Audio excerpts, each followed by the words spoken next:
We are live. Okay. You know what? Maybe I'll do. Happy 420, everybody. Happy 420. Happy. 420. Happy motherfucking 420.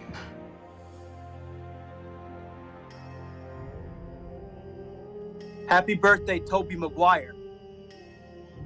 Oh, big up to the OG Spider-Man. And don't forget Hitler. Oh, shit. It's Trump's birthday?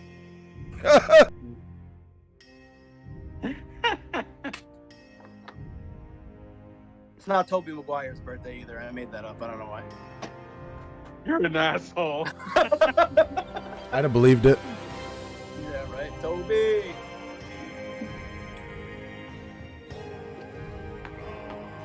Shout out to the Topes. They're for real.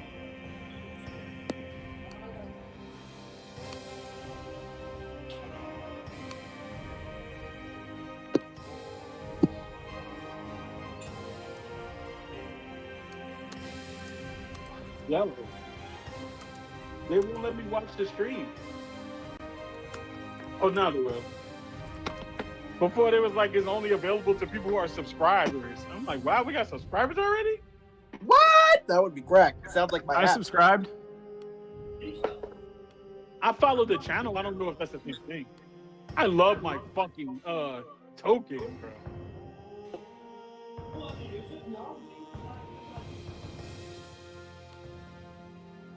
Oh, yeah. So I made a Twitch yesterday so I can interact with the chat. Boom.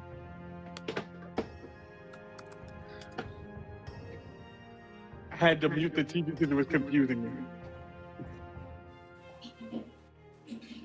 There's a very slight delay, and I was in the Matrix for like 2 minutes. Dog, did you see Jared, you're going to fix that echo. echo? I gotta fix the echo. I don't know how to fix the echo. Here. Use Just headphones. turn off your sound and roll 20. I could use headphones. Give me a moment. Let me go grab some headphones. I don't know why it's so bad. Like, it wasn't that bad last time. Mute your voice while you're... I just leave the sound off on my laptop. That's just what I do. No, he's getting it. He's got our voices from Discord coming over his speakers, and his microphone's picking it back. No.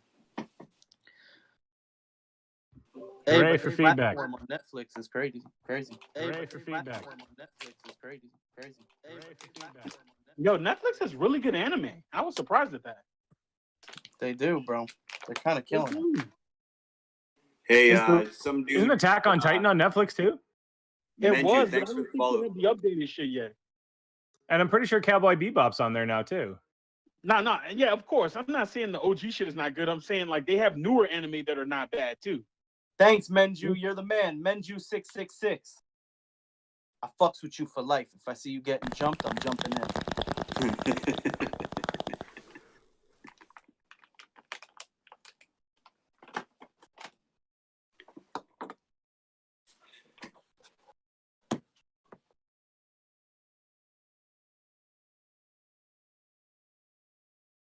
All right. I'm excited to play with Rob Rockley again instead of you DMing, man. I'm excited to play, man. I don't know if that's a shot against my DMing or not, but I'm excited to play. Everybody's talking the Twitch chat if they can with their personal Twitch account. No, I think already did. You're fun as a character, man. That backflip onto the ox last time was classic. I mean, it's fun to play, man. I like to play. Yeah. Monks And are you're not fun. a wolf. Just wait till I hit 3rd level, then I'll be even more interesting. What can you do at level 3? Well, for Nick's game, I'm not gonna talk too much on that right now. I'm gonna do a different with this one, but you'll see at level 3 in Nick's game. So I wonder what I do at level 3. you can pick. That's where you pick your archetype and shit like that. So you can like have like lore bard and whispers. Is that There's bard? I think there's like a whole bunch of different things. It's like a subclass of your class. I get a Yeah. super whisper. That's kind of cool. You should Lore Bard is so good. What is that? What's a Lord Bard or Lore Bard? Lore, like lore as in like story. Yeah. I You think wanna that's go the one around that like gets cutting words. You need the one that gets cutting words. It's where like somebody's about to attack you and you or something like that, and like take away from his attack. Oh man, against you, Sam like, Sam 'cause used you that make him so much in Critical Role. I'm gonna be like toss a coin to your Witcher guy. where Yeah. Yeah, that's a Make bar. me money. That's what he does. He goes on adventures and he writes about it. Make some stories and songs about it. Facts. Yeah, his name is in the game is Dandelion, but I think in the show is Yaskier.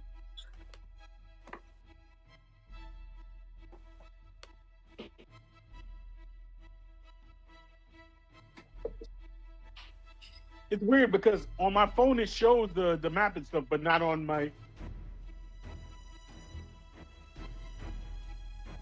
I fixed it.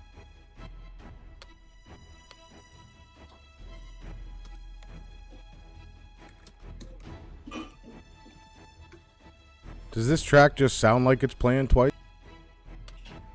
It's probably playing multiple times. You shouldn't be getting any more feedback from me, by the way.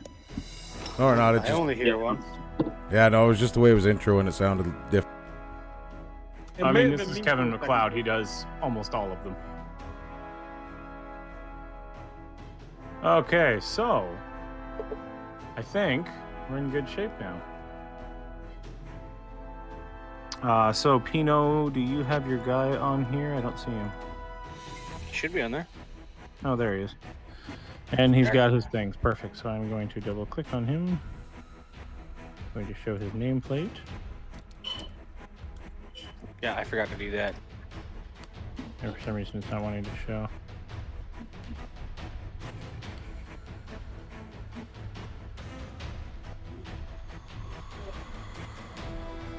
Okay. What I just realized is that this is actually going over there as well. It's a nice view of your hat there, Don. I'm blind. Might Gotta wanna get close to read things. turn your cam down a bit if you. Yeah, they are getting feedback from that. Happy? Yeah.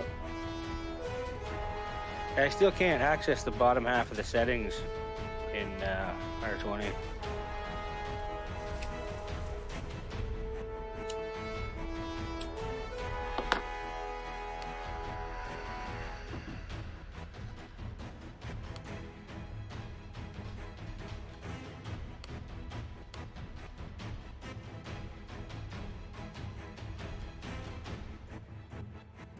Okay. Why can't I see a name? Oh, that's why. Because there is no name there. Gideon of the Red Wave. That's a badass look. I like to think so. Yeah, man. Little stabby stab. A little stabby stab. Nothing wrong with a little stabby stab in the morning.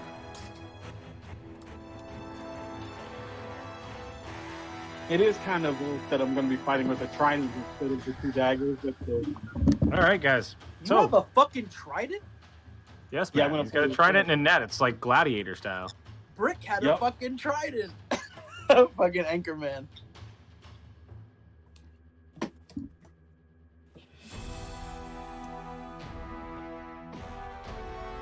That guy's pulling a fucking Jason Momoa.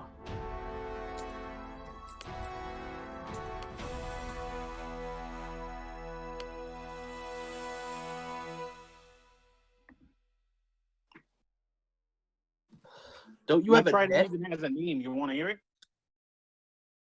Yes. Mermaid Tears. Whoa.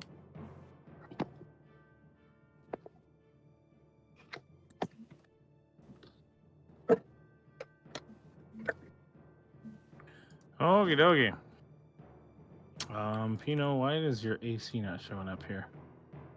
Why don't you have an armor class? You deleted it just a second ago. What? These are lies.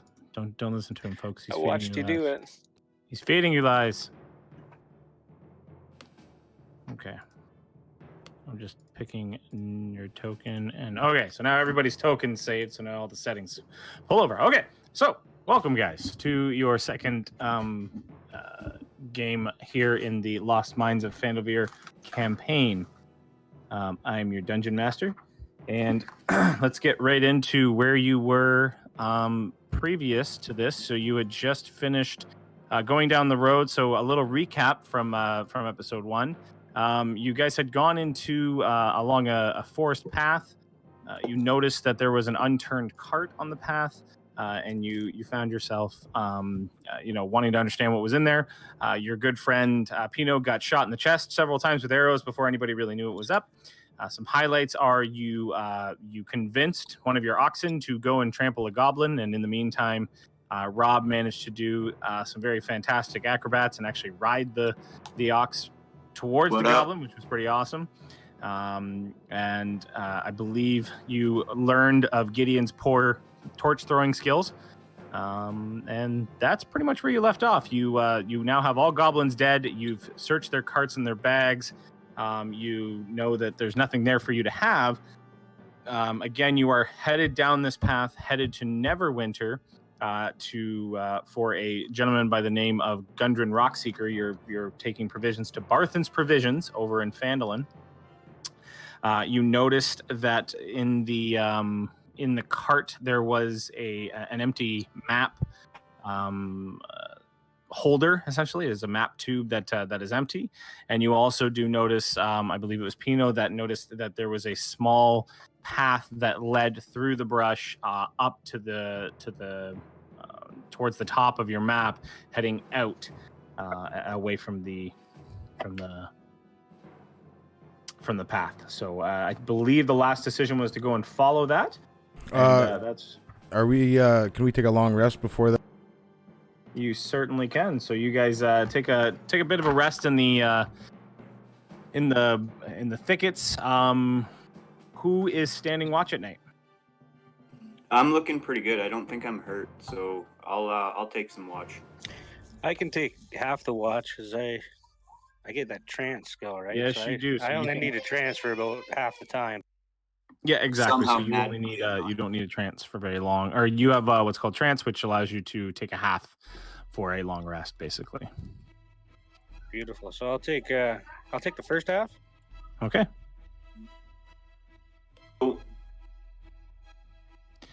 So you, as you guys are going down to sleep, you've made a little encampment. As you guys are going down to sleep, you just hear sort of cackling in the distance.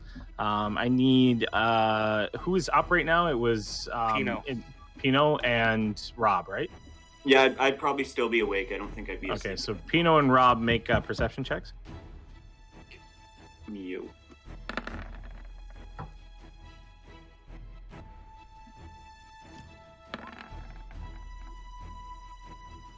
I don't see anything.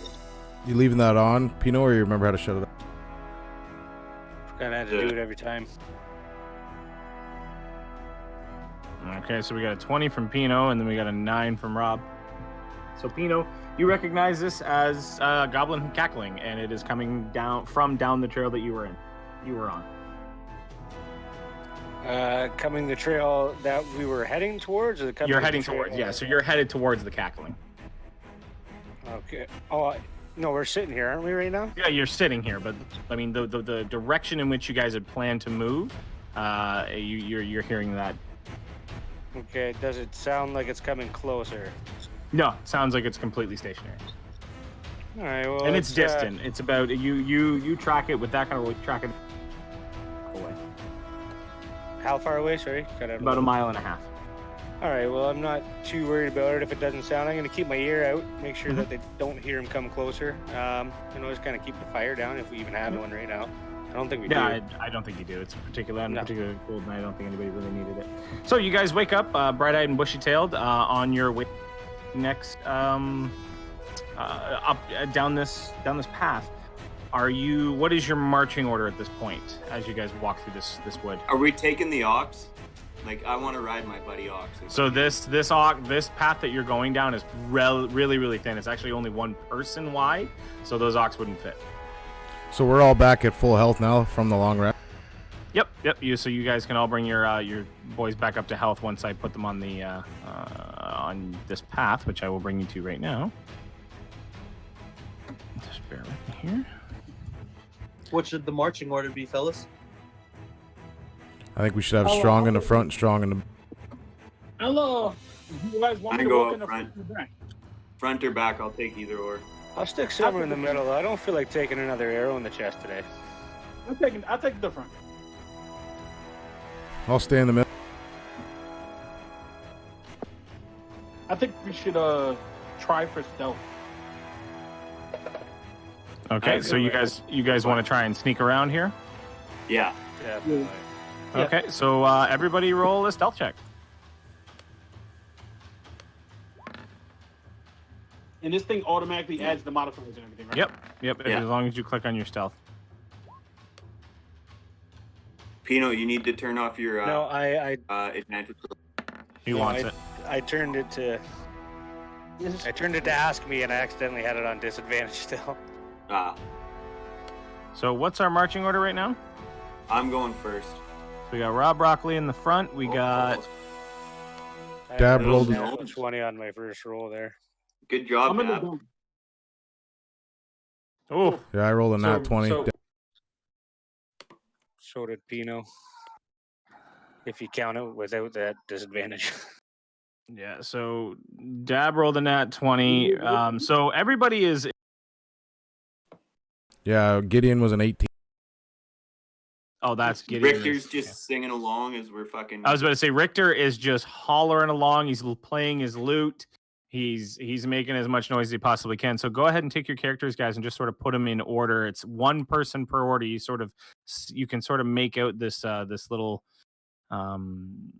this pathway here. So try and make it as one person as well as 1, 2, 3, 4, 5. So you got one person who's overlapping right now. Are you sure you want to get in the front, Rap?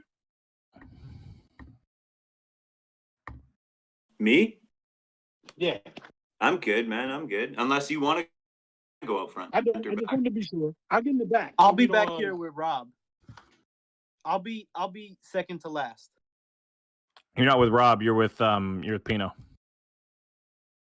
Okay. So you and Pino are sitting out back. Rob, you're walking out front.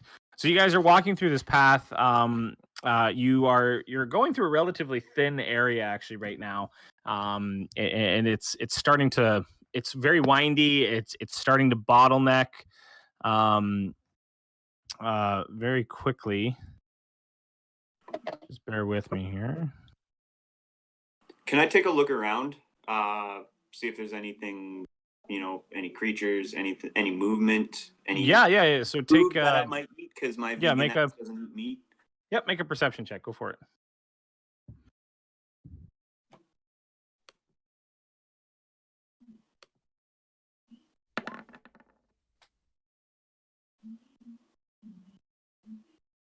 Okay.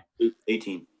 18. So you definitely notice there's no movement per se, but you do notice that the thickets are relatively strange looking. I mean, they do look like normal thickets, but they definitely look like they've been trampled, they've been walked through.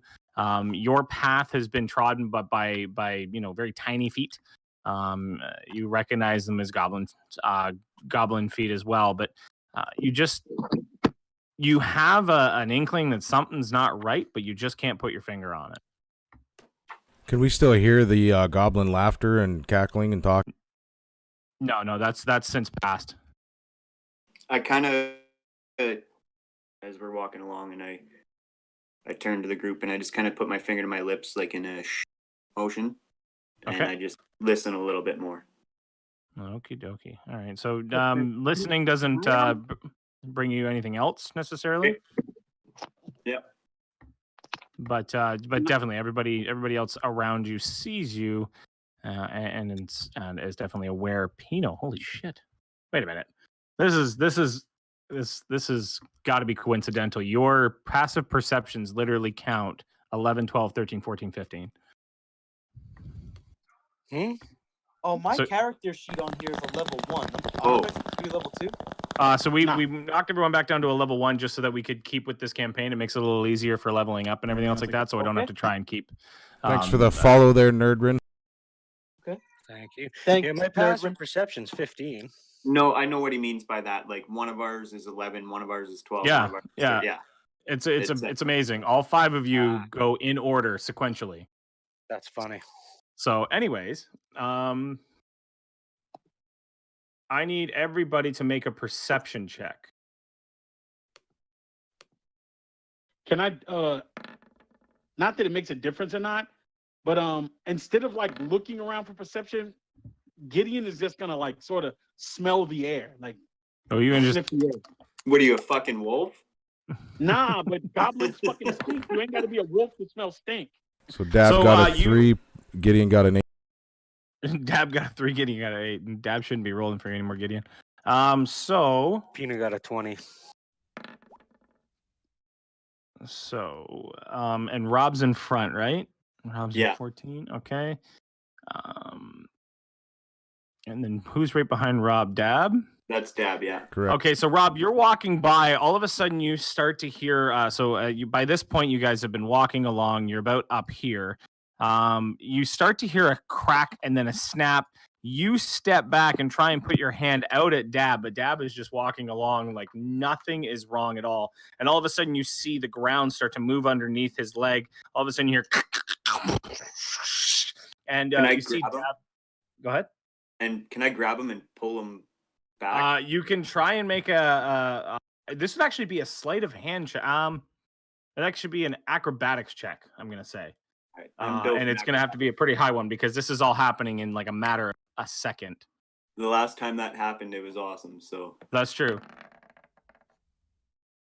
Okay, so Yeah. so you reach out for Dab. Dab basically looks up at you with absolutely no clue what's going on. All of a sudden, you hear and you see this rope on the bottom of the ground tighten around Dab's foot, and Dab flips upside down and hangs in the air, currently in front of you, attached to a vine and a tree. It was clearly a snare trap that was set along this way, and currently Dab is dangling. He's not that big, so he's just dangling in front of you like a tiny pinata. And I'm going to go, what Can I the shoot fuck? rope? Can I shoot the rope with my crossbow?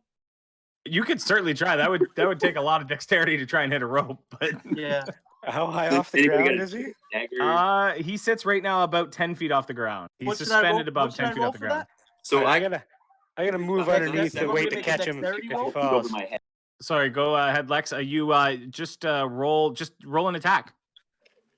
So Oh, hit your light crossbow. where is my weapons here? It's in the middle in the attack area. Yeah. Attacks and spells. So we'll see if you hit it first, but then you got to roll. Actually, before you do the attack. Do a dexterity check. So just click on your dexterity. That's a saving throw. So if you click on your actual dexterity off to the side there. Yeah. So if you actually click on that little number, I believe it is number. If you click on the name dexterity. I just did, and it came. No, that was No, in you your click- saving that was your list. saving throw. So click on actual dexterity along the far Just to the left of that. The big number. There we go. Oh, that's still safe. It's the big numbers. The Yeah. wisdom, charisma. Well, click on the name above the big numbers. What do you mean the name above the big numbers? So you know how above the big numbers it says dexterity, constitution. Oh, okay, I gotcha. There you go. Yeah. Okay, so dexterity of 13. So you can aim it up. You shoot past. So you were shooting for 15 because it is a rope. So right now, 10 feet in the air, you pull out your crossbow. You let a bolt fly. It basically shoots just past. It actually nicks it. So you see start a little bit of fraying in the rope. But your bolt actually sails into the forest. So right now you've got Dab dangling 10 feet above the ground. And then it looks like Pino's underneath him, ready to catch him as he falls. So you said he's hanging about 10 feet high, right? Correct. So I'm 7'9". I could reach a couple feet above my head for sure. I would think. Yeah, if you just do a small hop, like a very Can I easy reach acrobatics to where check. he is? I yelled at Dab, who's dangling above us. Why don't you do that dirt thing you can do and give us a little 5 foot step up to you there, bud? I'm going to say, why can't I just grab a hold of myself, pull myself up, and slice the rope with my own dagger. So you'd have to make a strength check to make sure you can do that because, gnomes are not known for their core strength. And you'd have to do a bit of a sit-up, and then you'd actually have to cut the rope. So the rope does have, you still have to attack it. That's gonna be a tough. So you basically do a crunch. You go, and everybody's watching at this point. Keep in mind, and this is you doing a feeble attempt at trying to do a crunch and actually cut yourself down. You just you curl up. You hear hey, and then you just fall back down loosely with your blade in hand. Assuming all of your party is currently giggling at you at your attempt. For sure. Okay, then I'm Give me gonna that. cast. I I'm take gonna the cast. dagger and I reach up. I already nicked the rope. If he's 8 feet So tall, I mean, he Rob could just- Rob was about to try and jump up and Yeah, just cut pull it, him down. and he's pretty tall. So I have a Rob, do hand you in want to there. make You just give it Rob? to Can him you make an and- acrobatics check real quick? pick him like an apple. Pino, be there to help catch in case he falls. Yeah, Pino's Oh, I'm currently still standing here, just waiting. So you acrobatics, right? Yeah. Yep, acrobatics. It's not going to take much. Okay, yeah. Even with that, you're still well above. So you hop up in the air. Make a. Do you have a dagger on you by chance, or a knife did or grab scepter? his dagger. When he failed, I said, "Here, give me that." And I Okay, so you grabbed his dagger. So just make Rob. If you have any weapons whatsoever, make an unarmed strike. It's regardless. It's going to be. Okay, so yeah, you jump up. You jump up into the air. You basically slice his knife in. It cuts you. You manage to hit the rope roughly around where Richter was able to nick it. Dab starts to fall to the ground. Luckily, Pino is right there. He catches him in his arms. Oh, you don't catch him. Okay, so I let him fall and just laugh. as Pino's sitting there, he goes to catch him and then basically steps off to the side. Dab hits the ground hard on his head as he falls onto the ground. And I just go wincing. I go, "Duh, duh, my pipe! Pass me my pipe!" So, Dab, you take. Yeah, I just. Okay, that's not bad. You take one. You take 1 point of bludgeoning damage from the fall. Mike. So you take I 1 dust him point of off. bludgeoning damage. I'm just laughing. Step back. As your friends laugh at you. So you guys are currently. So Dab gets up. He dusts himself off. You guys continue on down this pathway. I pull out a flask and open it and hand it to the gnome. Okay. Okay, so there's your snare. So you're making your way down. So you're seeing plants on either side of you, and you're relatively hungry at this point. I need Pino, in particular, make a nature check, please. Wonderful. Okay, so Pino looks around and he takes a look at all of the plants that are around them. He takes concern to one specific plant that's in the ground actually right now. He sees it periodically throughout the entire walkway, and it's something you recognize. And you look down and you sort of pick one. You smell it. You rub it in your hands. You grind it up, and then you notice this as a fern that you've used before. And that you know, and it's known in your books as Mary Jade's fern. So it is a leaf. It's got about 5 points on it. It's this fern to be very medicinal. It's helped a lot of your people in your past. The wood elves especially use it for medicine for everything from pain, nausea, and everything else like that. It does give them a funny feeling. It does have a little bit of side effects, which and now you guys can. So you turn to the group and you basically explain all of these to the group. And so this is Mary Jade's fern. It causes you to have advantage on saving throws of any mind-altering spell. Also, it gives you an advantage on insight, religion, and medicine checks, interestingly enough. And then your disadvantage, however, is on perception and deception checks. You're not particularly good at lying when you're under the influence of this. Any mind-altering spell casting that you are actually casting on something else, you're going to have disadvantage on. And then you're going to have disadvantage on initiative because you're not the quickest quickest thing during this as well. So you do see this all along the path, enough to fill the coffers of you and all your friends. All right, so I look down to Dab and I tell him, that stuff that you make with your magic's pretty good, but all this stuff along the path that we're walking by is it's organic. It's naturally grown. You should give it a try. Looks like that natural grown shit. I'm down for it. Always love me a good strain outdoor. I'm gonna sell it to the hoes at the tavern. Let's pick it all up.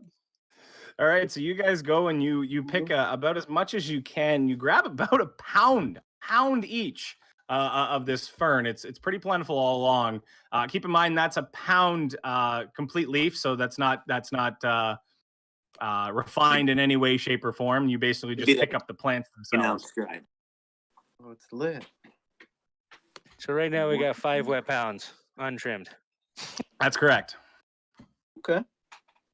And it looks like Dab is having a small conniption. Oh, he's back. There we go. I just moved my camera instead of shutting. Toss that in a pack. Let's keep that in one pack. What happened? All right. So you guys are going to keep that in one pack? Who's going to carry that pack? I'm definitely carrying that pack. Actually, I probably shouldn't carry that pack. How much? This is 5 pounds. Yeah, so you get a pound each. So you have 5 pounds worth. What was that? Wet cut or untrimmed wet? Yes, there it is. I'm used to carrying plants and shit around, picking up, using them. So I'll keep them on me. I got ways to hold them. Okay, so he takes. So Pino is currently the holder of all 5 of this Mary Jade's fern. And you guys continue on down the road. Again, our marching order stays the same relatively, I'm assuming? Yep. Okay, so you guys continue your way down the road. I need Rob, Dab, and Pino to make perception checks. Holy cow. Thanks for that follow there, OMG Paragon. Fuck, I can't see shit. Thank you. I didn't even smoke that and I'm high. I got a 12. Can I press exit on the Mary Jane's fern now? Yeah, you can close that. It's in your journals now, guys. So fern, you should be able to pull it up at any time and understand the advantages and disadvantages. Nice. So you've got Dab. You still need to make a perception check. So we've got a 12, a 10, 13. Gideon got a. No, Gideon doesn't have to do one. So Gideon is the next one behind you.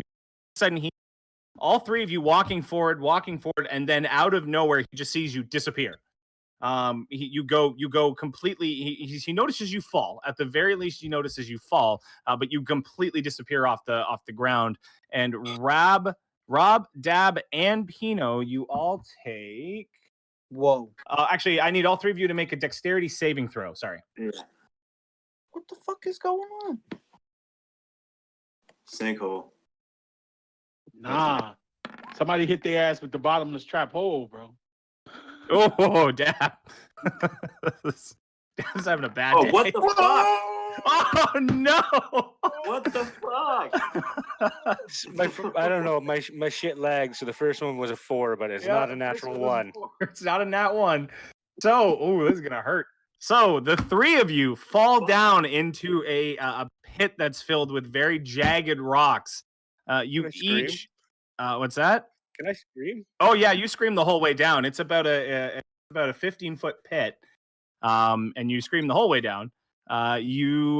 So unfortunately, do I have enough time to cast Mold Earth as I'm falling? You do not. You fall almost instantly because with that, especially with the dexterity that you have, you basically take the step as if you were sure-footed that was going to be solid ground. And unfortunately, Rob and Dab both take. So this is going to be. No, I got a nat 1 too. That's what I mean. Yeah, I know. So Dab and Rob. So Dab, you take 4 points of bludgeoning damage, and Rob, you take 4 points of bludgeoning damage, and then Pino, you take 3 points of bludgeoning damage. As you guys fall into this pit on top of each other. You're currently in a bit of a dog pile. It's about 4 to 5 feet wide by about 15 feet deep. Gideon, as you come to the edge, you saw all of them fall, so you sort of stopped right away, and you look over the edge, and you just see a dog pile of your friends sitting in about a 15-foot pit. Okay, so I was Philip, laughing. why a are few we minutes not ago. watching for these? Like that was all funny I and gotta stuff, tell you, but the smile is this is completely probably gone from karma my for beating face. up my uncle. The smile is completely gone from my face. So I stand up and I'm like, "Yo, whoever made this is gonna get fucked up." Yeah, so you stand up. You actually stand about halfway You're height of right. the. This is probably karma for the way you treated my uncle. He's an old man. Hey, I was nice to your uncle. I shook his hand. I was the only one that whacked him in the shins, so I kind of deserve this, I guess. Yeah, and that's why you notice I haven't helped you up once. I'm actually just gonna start singing about a bunch of dudes that fell in a hole. Okay. All right. Damn So it, you no! start. Cast that freaking spell and get us out of here. I'm gonna cast Mold Earth. All right, that's a cantrip, correct? Correct. All right, so you cast a cantrip, Mold Earth. It gives you about a 5-foot cube, so you are now 10 feet away from getting out. Rob can again. actually, with a reach, manage to get to the outside. Can I try to throw the gnome up? You absolutely can. Make a strength I'll check. help him. Can I help him? Oh, you want to help I'm him? gonna catch him, Okay. but you're gonna launch him. I'll stand ready to catch him. Okay, so I appreciate that. We're gonna throw a gnome like a football. Got it. So Pino, make a strength check, Well, and to then be make up, it with advantage because Rob is assisting you. That is not very good. So you go to pitch this gnome over the edge of this pit. You only have to clear like 5 feet, but you similar to the throwing skills of Gideon, you chuck him and his head smokes the edge. Poor guy. Dab, you're gonna take another. Oh, sorry, that's not meant to be 2. Just another 2 points of bludgeoning damage as your head smacks off the edge. You roll to the feet of Gideon with a small bump on your head now at this point. And I'm gonna say, with friends like this, who needs enemies? I'm gonna kneel down to help him up. So that was how many damage am I taking there? 2?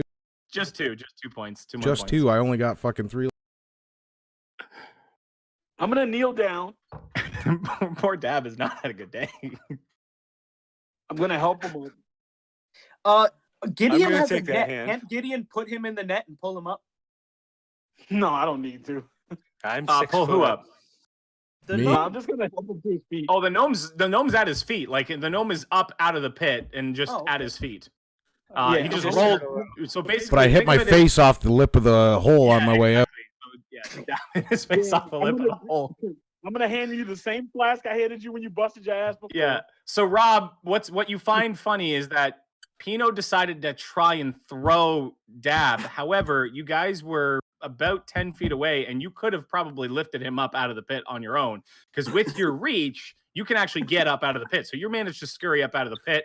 You reach your hand down, pull Pino up, and then basically you come up to a very bloodied, actually, almost close to coma, Dab lying on the ground. I could Inhaling- look Are down you at gonna him. take another long rest here, or like? I'm gonna inhale deeply on my pipe to try to kick care of some of the pain of my natural grown herb.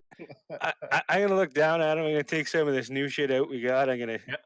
use my cantrip firebolt to dry it up a little bit, and then I'm gonna cast healing words on him.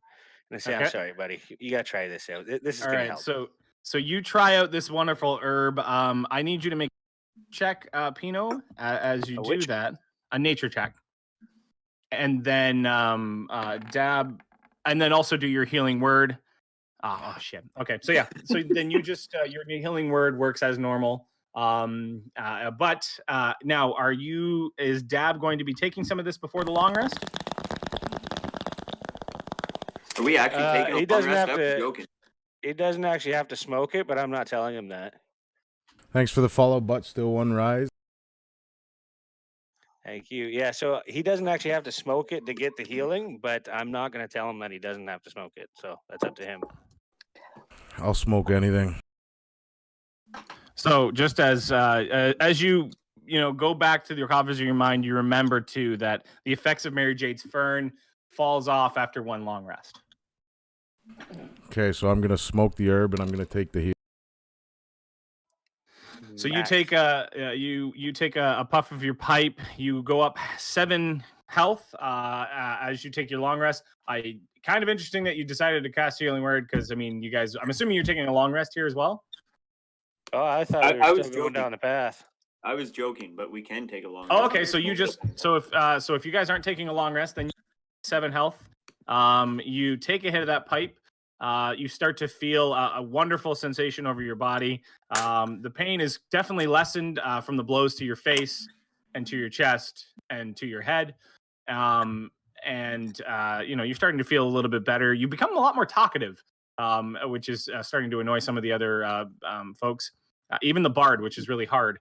And then you guys make your way into an opening. So as you get to the end of the trail, so are you guys continuing on this trail right now?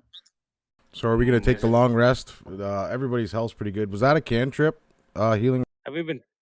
No, that's a spell. So maybe we should take, if we take the short rest, do you get that spell spot back? He can take, actually, if specifically elves, so both of the elves in this can actually take a short rest and manage to get, well, they have to take a long rest, but they only take 4 hours of sleep, technically. So you could take a 4-hour rest. At level And 2 is when we That can would get count one as a spell short back. rest, and I'll roll some. Oh, hit okay. So then should we take the long rest to get the other spell? Been playing this guy at level 2. Do I only have 2 spell slots at level 1? You're playing him at level 1. Yeah, no, I'm looking for the compendium. Yes, you only have 2 spell slots. Yeah, Al, let's take a your rest. mic's really broke up. Mine? Yeah, you got to put it closer to your face. Sounded Okay. like it was in a pillow. Yeah, I talk from like right over here. Yeah, like Lex. God, my fault. That's maybe why y'all weren't hearing me because I was talking before, dude. Yeah, it's hard when people are talking over you and there's no chance you're getting. Got you. Absolutely no chance. I was saying long rest is usually 8 hours. Yes, correct. The long rest is usually, that's a full Well, night's we're sleep. gonna stay So here and you do guys it. have only been traveling for like 15 minutes right now. Yeah, that's what we really gonna stay here for 8 hours. We should stay here for 4. Yo, fuck it. If he's hurt like that Yeah. and he needs it, bro, I'll carry him on my back for a while. Let's keep going. No, he's already cast the All right. spell. The problem is now he's down 1 spell before we've even had interactions with any enemy. I digs. It's up to you guys. I only need to sit down for 4 hours and just tune out. Spells. So if you sit for the 4 hours, you get that spell slot back. That's Yeah. correct. He's a trance. So yeah, he'll get a spell slot back. I Gotcha. won't be doing anything else. No, he will be sitting there basically glazed over and completely out of it without Well, taking Mary Jade's And friend. it'll also heal me back to full. It'll heal you if you need. No, it won't heal them back to full health. No, it'll heal me. Yes, it'll heal you, but sorry. Gideon's trying to say. Go ahead, Gideon. I was saying that can I smoke some of that shit if we're gonna be sitting here for 4 hours? Absolutely. Yeah, I want to smoke before we go to sleep.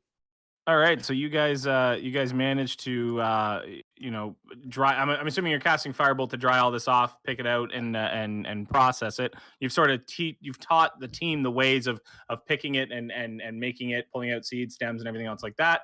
And so everybody packs it in their pipe. Everybody takes a couple tokes. They manage to sit down. They're relaxed. The pain is relatively subsided, and you're just sort of chilling there as your friend sits in a trance next to you. I'm a wood elf, so I don't actually have to sleep. I meditate for 2 hours at a time, twice a day. So yeah, you it's 4 hours. So I think you get trance as well as a wood. Yeah. It's the same thing that Pino's doing. that Pino's doing right now. Oh, so I'm about to just get ripped and You're about to get ripped and then go meditate. So you're about to have some pretty crazy meditation. I'm trying to remember who I am. If you could help me somewhere. This does help with well, I mean, it helps you with religion and it helps you with insight. Maybe go ahead insight. and roll an insight check. Roll an insight check with advantage. Okay, cool. Yeah, my character has amnesia, so I would like to remember who I am. Can you guys hear me better now? Yeah, much better. Yep. Yeah, I went and put my headphones on. Oh, that's perfect. That's pretty good for me too. I can hear better too. Insight with advantage. I'm confused though, because I thought that drugs made you not have good mind stuff. It makes you happy, last- but I mean, you kick in different areas of your mind. Ah, And okay. with And the with last 20 game we played, when I smoked weed, I remembered stuff. Yeah, so with a 21 insight, that's actually not too bad. 19 plus 2, that's pretty good. That's So fucking great. you start to pull back. Now, so what was the last thing you remember? The last thing I remembered was I was carrying a goat and I was barefoot and all the woods behind me were on. We're on fire. Okay. So you don't necessarily. This isn't a remembrance. You at least you don't know. You basically wake up in this vivid dream that you don't know is a dream just yet, and you've got what look to be dead animals just all around you. And you really have no idea which. And as you walk through, you start to feel wetness underneath your feet, and you're actually realizing that you're walking on a lot of these dead animals. And your feet are basically just sinking into the flesh, into the hide of these animals that are around you. You look behind you and you see a village. So you see fire, and then you also see a little village as well. And it's set ablaze. You can hear crying, you can hear screaming. And then you see a short woman reaching out towards you. And as she's reaching out towards you, she's just mouthing words, but it sounds like complete gibberish to you. And she just keeps mouthing these words. And then all of a sudden you pull yourself and you you open your eyes, and you're back in this forest with this band of people that you've for a very split second have no idea who they are, and you actually panic for a quick moment, and then you wake back up, and then you sort of shake your head back. Your memories start to come back of who these people are, and why you're here. Sheesh, man. Shit's getting real.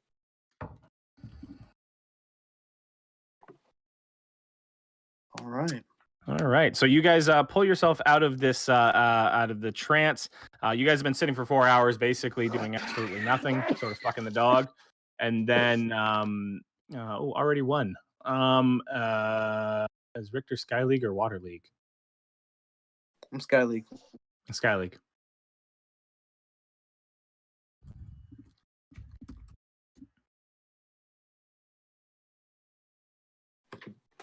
Okay. Elite Four. DM. Water League glitches, yes, sir. just had to go. Sorry. I rolled a hit die during. Oh, you rolled a hit dice. Yeah. Yes. I rolled. So, well, yeah. So for your short rest, yeah, you can roll some hits. So anybody, I think it was just you, Rob, that was hurt. So go ahead. Water League. Yes. Yeah, I'm good now. I'm back. Cool. Dab, roll your hit dice, please, because then you actually get to roll your hit dice to heal back on a short. I'm at full health from the. Oh, perfect. Okay, so you guys are all back to full health. You guys, Pino wakes up. He's at full health now. He's got all his spells. He moves forward, or you guys move forward into the wooded area. The thin path that you were in actually starts to open up, and you notice that there's briars and thickets, but you're starting to see a stream, and that stream starts to run towards a small opening. And you guys sort of group together. You come out to this opening, and you've got this beautiful cave that's actually directly in front of you. And bear with me here. I'm going to set you on it, I promise.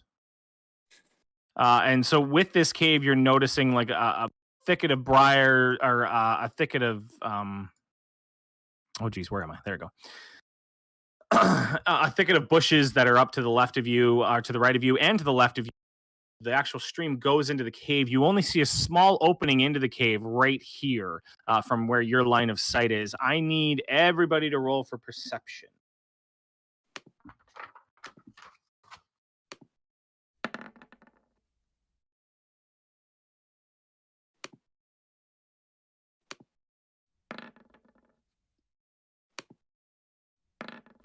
Okay, so we've got an 18, a 22, a 12, and an 8. So Richter and Pino, you both notice. Dab, you just and a 10 for. That's good. Okay. Yeah. So Richter and Pino, you notice a little bit of rustling and talking coming from this area over here. You can make out, you can't make out words just yet, but you can definitely make out that there's something going on there. There's sounds, there's rustling in the bushes, but you don't quite know what. Okay. Oh, we lost that. I don't see the map right now. Is it supposed to be up? Yeah. Scroll out. It's all darkened out. You can see down at the bottom. Okay. So following the Goblin's Trail, you come across a large cave and a hillside 5 miles to the scene of the ambush. A shallow stream flows out of the cave, which is screened by dense briar thickets. A narrow, dry path leads into the cave on the right-hand side of the stream.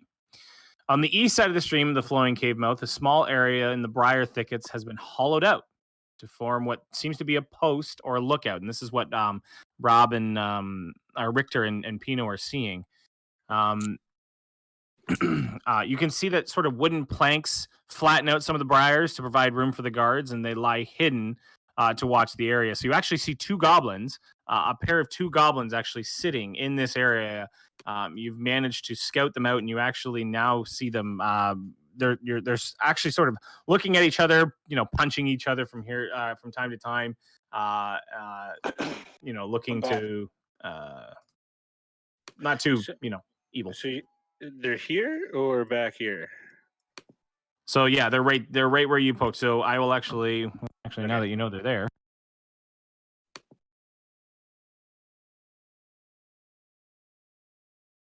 So you see two of them right there. So talking to the guys, I say, why don't we try to sneak around these guys and get into this cave and not even have to deal with it? Can we? Are we close enough to hear what they're saying? No, they're not. And do any of you speak Goblin? I speak up. Okay, so no, you're not quite close enough to hear what they're saying.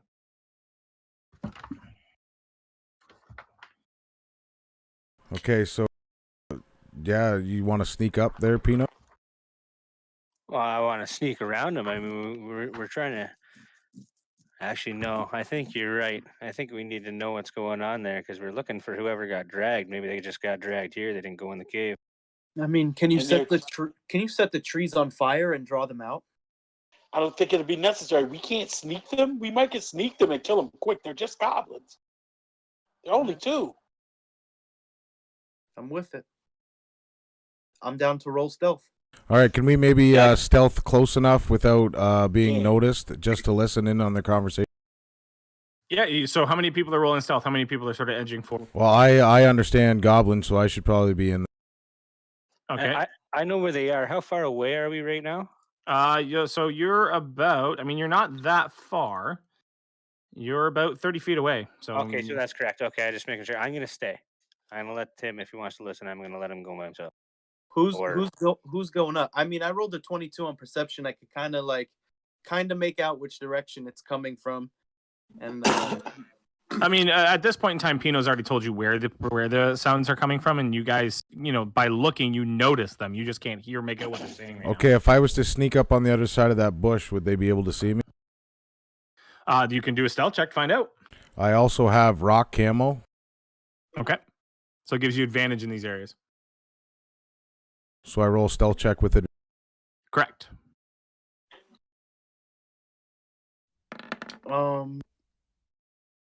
Jesus. 9 to 6. So, go ahead. I wanted to use my disguise kit to make myself a goblin like the ones we saw before. Okay, so yeah, so you pull out your disguise kit. You need about 5 minutes just to sort of put on your face. Make a what kind of skill check would this be? Performance. Deception. Yeah, make a performance skill check, please. I'm just gonna see how good your disguise is. Okay, so you are very convincing goblin, actually. Disguise your. Yo, that's dope, Lex. Okay, I'm going. That's dope, Lex. Yeah. Can so I? You managed to sneak forward. So is Dab going second? I mean, guys, characters if you want. As to where you want to be.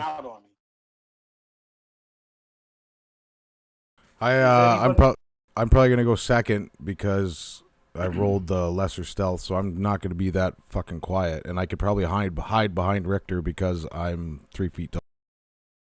I think Rob has a disguise kit too, but he'd be like a 7-foot goblin. I can disguise self. Sorry, I'm chowing on food right now. But I can do disguise. I want to go with them. Can I try stealth too? Yeah, you guys. Yeah, anybody who wants can absolutely try stealth. I'm gonna sit down on the ground but I and want watch to do this it happen. differently. I want Actually, I'm a- can I'm I a- bring them in like I kidnapped them, so they don't even have to? Can I bring them in like I got them? Sure. So you, I mean, you want to sort of feign like you kidnapped these people? Yeah, I want to bring them in as if I got them from killing the guys from. Oh, absolutely. Do you speak Goblin? No, that's going to be kind of tough. But I could at Is least there- walk over confidently and surprise them with them. Is there any No, way? no, but look. I have an idea though. 2 guys, 1 coat. Yo, doesn't Rab speak Goblin? No, Dab doesn't. He's only 3 feet tall, so I could hide in a coat. Yeah, you dig. Like, you understand what I'm saying? He does the walking up as the Goblin, and you just activate. You're the voice. Just don't ever look at him. While we have the advantage, can he at least scream out "Hey" and Goblin as I walk? Or if he before he goes there, can I educate Richter on a couple basic phrases in Goblin? Yeah, you can. I'm going to point out too that you guys are currently having a bit of a conversation and an argument back and forth as to what to do in view of these goblins right now. So you're. so I they need can see us everybody on to the- roll. I need everybody to roll a stealth check again, just to double check that none of you are getting too heated. Okay. Do I roll with I wasn't advantage trying to again? yell, I just Even didn't me? think I was being I'm heard. just sitting in the corner. Whatever. Do I Well, roll? it's your group, right? Do I roll advantage Yeah, again? but I rolled good. Yeah, Dab, you do roll with advantage. I don't think you need to, but ooh, Natural 20. there you go. Okay, and then you got to roll 1 for Gideon. 18. He gets advantage too, does he not? Because he's a thief. This is more of a passive stealth. Yeah, no, not on that. When he's trying to go against somebody, maybe, and trying to surprise somebody. So you guys managed to, you guys all managed to, but however, you hear, you guys see these goblins and their ears perk up.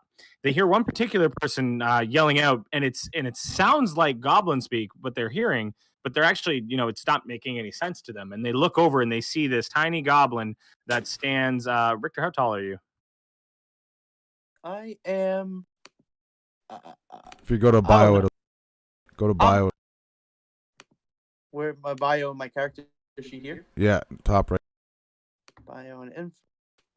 No, it doesn't say. Says it right at the top. Where your I name? think you're at least 5'6" or something like that. You're 5'11". So, Okay. so they see this 5'11" goblin, which is really tall for a goblin. This massive, towering goblin standing over this group of people, and you hear the 2 of them going, "What's up?" You have no idea what they're saying. Dab, you not being able to tell this to the rest of the group right now, or I mean, you could. You hear them say, "Hey, you over there! What are you doing?" And then, so do I have enough time? How close am I to Richter right? You are 5 feet. Your characters are as they are. Okay, hiding Just gonna kick him hiding behind Set it Richter. off on them. Hiding Set it off behind on Richter, I'm gonna let him know what the goblins just said, and then tell him how to say back. Just found some prisoners here.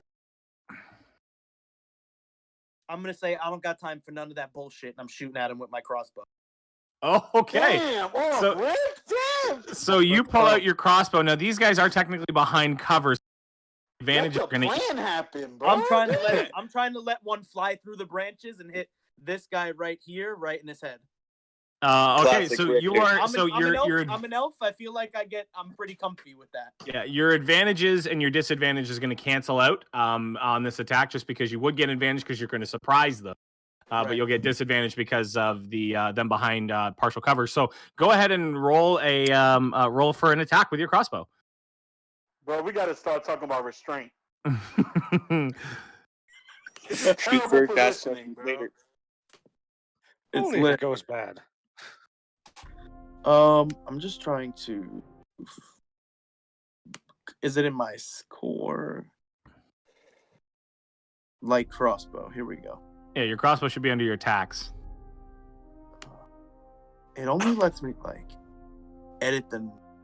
No, so you go back to core, Lek, and in yeah, the if you middle go back to section. core, Yeah. Scroll and then down. under attacks and spellcasting, if you scroll down right in the middle, you should be able to click your light crossbow. It only lets me edit the name light crossbow. It comes up like I can change it. Don't press the. Oh no, it should say input value when you do that. So if you hit light crossbow, it should say like normal roll or. Nah, it just lets me edit the name light crossbow. Are you on core? Yeah. Here, look. I'll show. Because I was just able to. See? When I go to click it, it just lets me edit the name only. Oh, you're above not- that. so Above again, that. you're in the wrong list. It's Above that's that. your- Above that. You're in Yeah. your equipment. Right in there. Right- attacks no, and you just spellcasting. What am I supposed to hit? Under attacks and spellcasting, right smack dab in the middle of your sheet. Attacks and spellcasting. Yeah. So Now, in scroll that up. list above it, it'll say light cross. Light cross. Boom. There you go. Boom. Boom.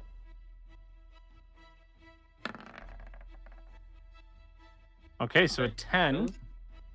So a 10, let's see if that hits. It does not. So you let a crossbow or a bolt fly through. All of a sudden, it flies through the actual briars. It goes right past the goblin. And you hear, "Hey, that's what's here, boy. He's not having you out here." And Dab, you read this. You hear this as, "Hey, stop playing around. That's not funny." So I'm going to relay that message to Rick and let him know that they still haven't caught on. They think you're just screwing around. I think you might have time for another shot.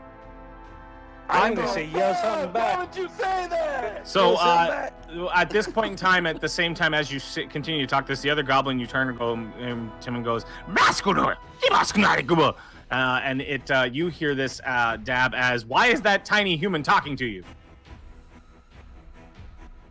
And I'm going to tell Richter that he said he's asking why I'm talking to you. And I'm going to tell Richter how to say back, he's pleading for his life. And I'm gonna say it to them in Goblin. Okay, so you go and attempt to say this to him in Goblin. Goblin is not your mother tongue, and you've just been told a phrase that is actually relatively complex. So you sort of say it in this garbled, gibberish-like Goblin. They get the point, and they go, basically, they turn to you and go,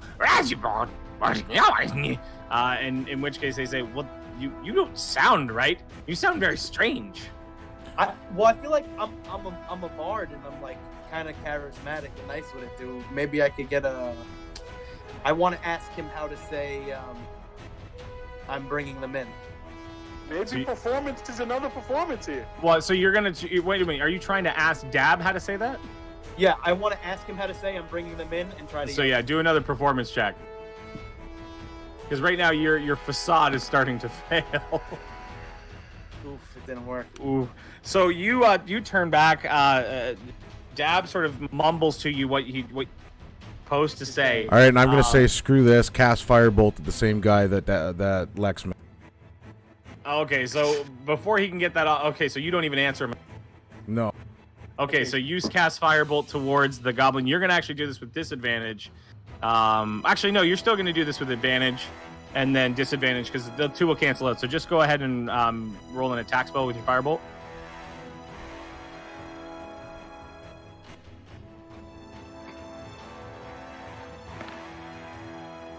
Ooh, okay. So you cast Firebolt through. You see it burn. You sort of lift your staff. It burns a hole directly through the actual the thicket there. Go ahead and roll for damage. Ooh, very nice. So you, it all of a sudden you just hear a bright firework comes in and explodes from the other side of the thicket. You see the thicket start to sort of cinder. The goblin takes 4 points of damage, and you hear, and in which case, Dab, you hear this as, "They're intruders. We need to get them. Go get Clark." Can I take the opening? Can I say thanks for the opening and fire another the hole that he made?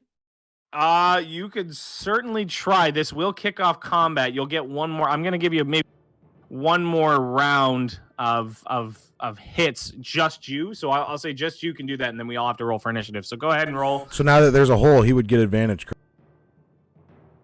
He would not get advantage because the advantage he was getting before was because he was surprising them. This is no longer a surprise to them. Ah!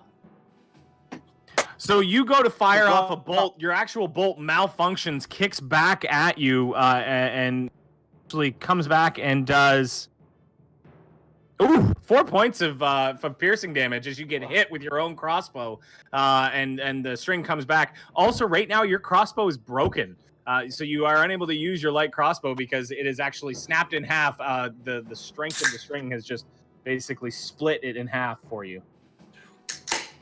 Rough. So as we're rolling, can I give him one of the other crossbows that we looted last time? Certainly. So you can hand it, but I need everybody to initiative. Roll for initiative. We are now kicking off. Remember, click on your token and then click on your initiative roll. You got to turn the tracker on for. My token. Where's the tracker? I'm gonna bring her here. There you go. Dab just rolled a 21. Okay. Oh fuck, they rolled pretty high too. Bro, what's up with these rolls? I rolled promise a they're 2. completely random. I rolled a 2. Fuck, I'm not rolling good tonight either. Did both these goblins roll a nat 20? Not a natural 20. They rolled a 20 plus their initiative.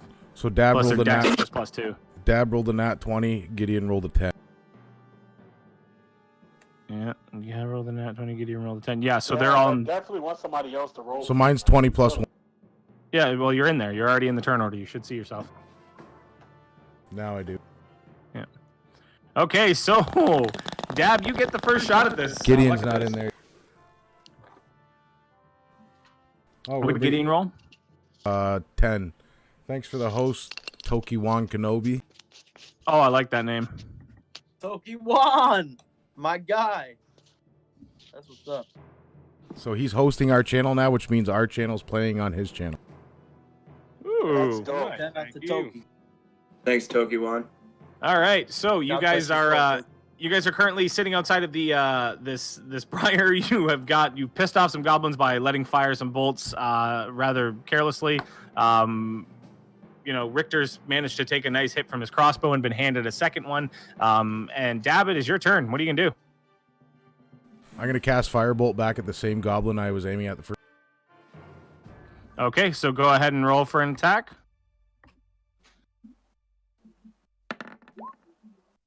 Okay, so that 21. most certainly will hit. So go ahead and roll for a damage there.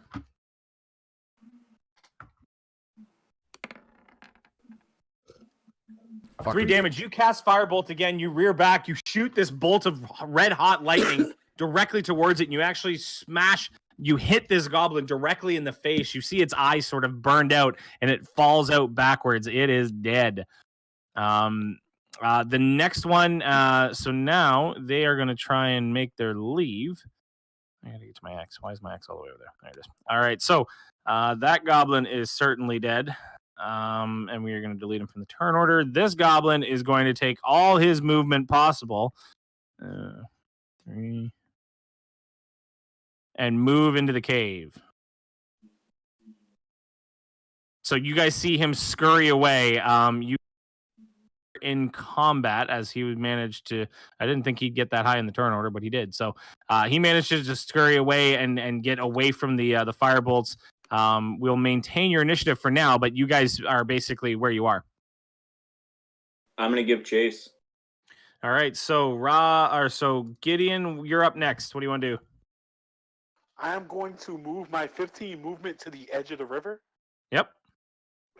and then, would I use athletics to swim? Generally, this is only a 2 foot deep stream. Oh, so it's not red water. No. Alright, so I'm just gonna. I guess I'll use 20 movement to move into the water, and then 10 movement to move up. Okay, go ahead and move all the way up. Now you get again. You can dash for your turn, or you can hold your turn for another action. Oh no, yeah, I'll dash then. All right, so you make your way. So another 5, 10, 15. Where's the opening to the cave? You're at 30 feet. You're like right here. Where's the opening to the cave? Right in front of you, directly in front of you. Okay. I don't want to be in the mouth of the cave. I want to be like to the right or to the right. I mean, to the Okay. left. Put him I in the just left. shout out, what do you see? Yeah, I do want to look. Yeah, that'd be nice. I would like to look down the cave. If that's All right, possible. so I think me and Pino can see in the dark. you can, but this isn't necessarily dark. This is just hidden by the opening. Now you see this right now, Gideon. So you look inside and you're seeing the goblin making his way, and he's actually a fair ways up there. You're seeing him sort of scurry away and make his way up the mouth of this cave towards this opening right here. Oh, I have an idea. I want to use my action surge. Ooh. Okay. That means I get to take another action that's either like an attack or something. Okay. Well, you still have your attack. You only took 30 feet to get to the cave, and looking. I didn't dash. I thought I had to dash to get there. No, you didn't have to dash. That was only 30 feet to get up there. Oh, but yeah, then I just use my full movement. I'm gonna throw a net at this thing and try to catch him. So you're throwing a what at him? I want to throw one of my nets. Okay, so you're going to throw a net. That's a pretty far reach, but what's the range on your net? Hold on, I don't have the sheet up in front of me. Yeah, we gotta catch him and ask him how many people are in there. I think it's 5 out of 50. 15 or 20 feet. It's 20 feet. I'm not sure. It's one of those two. It says 5/50. So no, it's 15. 5 feet, 15 with disadvantage. Yeah. So you Nah. don't even have enough to actually reach him. At this point, I'm just gonna shoot him with the bow. Okay, so you pull out your bow. Go ahead and make a attack. I should have a long bow, guys. Nice. Whoever's controlling that for me. Yeah, 17 with the Says longbow. Okay, 17 with the longbow. So you manage to hit him in the back. You pull out your bow. You let it fly. You hit him straight in between the shoulders in the back. Go ahead and roll for I damage. don't want. Can I ask a question though? I want to hit him, but can it be non-lethally? Yeah, you can certainly hit him in sort of like the hip or thigh. Yeah, I would just like to put him down and stop him from getting to his people. Okay, so yeah, you make a dexterity check real quick, just a very simple one.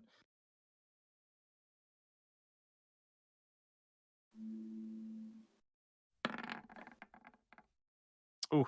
Okay, so you still managed to hit him. You're gonna hit him right in the sort of the lower quad.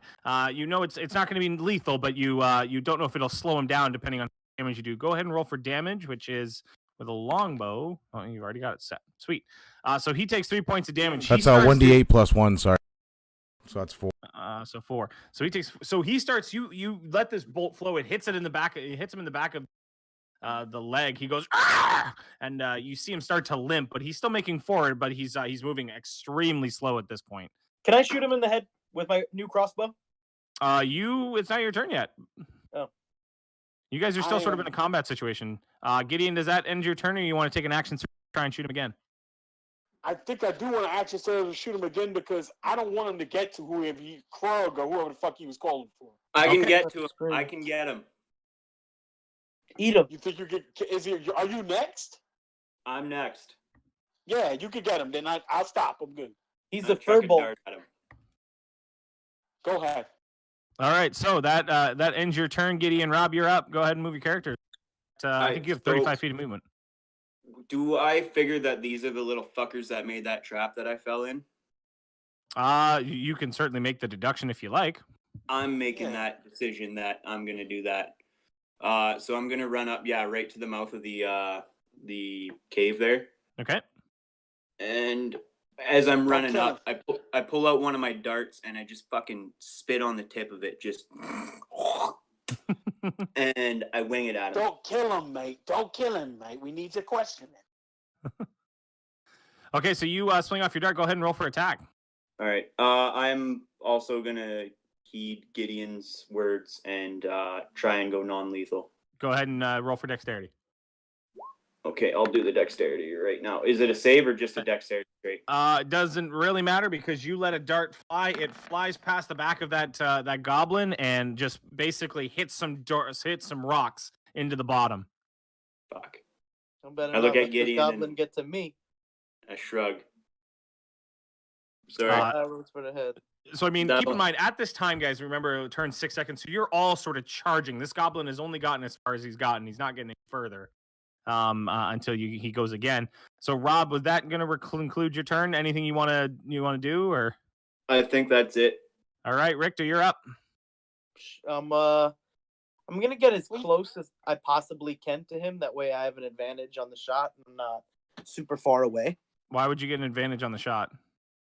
I just figure if I'm at the front of the cave, it's a farther shot than if I was to. Yeah, he but that's doesn't not mean gonna roll. give you- that's not Yeah, gonna he give you doesn't mean roll advantages. for advantage. He just meant Oh, it's going to just be a better. shot. Okay, yeah, that's fine. Yeah, just for role play. Yep. Okay, so yeah, you make your way into the front of the cave. I decision whether you're gonna hoopla over Rob or not. Right. I'm gonna take a shot for his head. I'm gonna shoot my crossbow. Move your character Don't first. kill him. Don't kill him. Richter, move your I'm, character. Don't kill trying him, to kill him. I'm gonna shoot him in the head. Richter, move your character. Don't kill him. I'll move my character first. Don't kill him, mate. We need to question him. So Richter, you're not gonna be able to see him from there, so you're gonna have to sit in the stream to shoot him. Either that, or you're gonna have to hoop past Rob. Okay, sweet. All right. So you let your crossbow. Are you going for his head? I am. Okay. So you let your crossbow fly. And your crossbow, again, it malfunctions, doesn't hurt you this time, but it basically just shoots an arrow about 6 feet in front of you. Oh my gosh, man. Yo, Mate. fuck these dice. You guys, bro. Have you ever actually fought anyone before? With my who goes after me? That would be Pino. Pino's, you're up. Wait, before my turn ends, I'm gonna use my bardic inspiration Yep. to give Pino a D6 and say, Okay. Pino, kill this guy before he screams. Okay. So I believe Bardic Inspiration goes on any checks. It doesn't necessarily go, or does it go towards anything? Any Everything. roll. Pretty Any much roll. any D20 roll. All right. All right. So go I'm ahead. actually gonna pull out my guitar and say, the situation is unraveling by the seams. Pino, kill this guy before he screams. I like that. So yes, your Bardic, because I was about to say that your Yeah. Bardic Inspiration Very has to come nice, from sir. somewhere. So so Very you see nice, sir. you see Richter pull out his lute and he just sort of puts a little strum on, and Pino, you get this sense of confidence as to what you're about to do. Go ahead and Let's take your turn. fucking go. Okay, So, well, okay, mate. I'm gonna move to here, and on my way there, I'm gonna use a bonus action to cast magic. Okay, which so that- you start that- running. You start running towards this. You see some pebbles actually on the side of the river. You put your hand towards it. You see the stones come up towards your hand. They're now floating in your hand. You make your way right behind Richter. You can see that goblin in your sights. He is extremely well lit. He really, you can tell. You can almost feel where these stones are going to go. Go ahead and roll for. Where are you attacking him? First of all.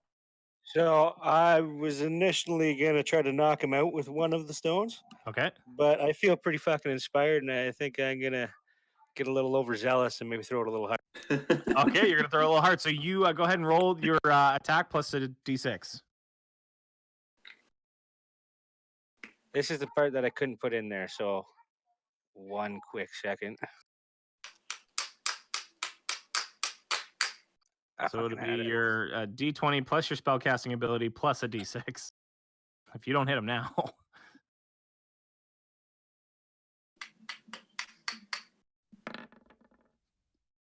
Okay, so it's an 18 plus 2. Don't Alright, so roll you your got- D6. Oh, he already did. It's all right. I felt inspired. All right, so you feel inspired. You let one of these fly. It goes barreling towards this goblin who's currently making a run. Go ahead and roll your d6 damage.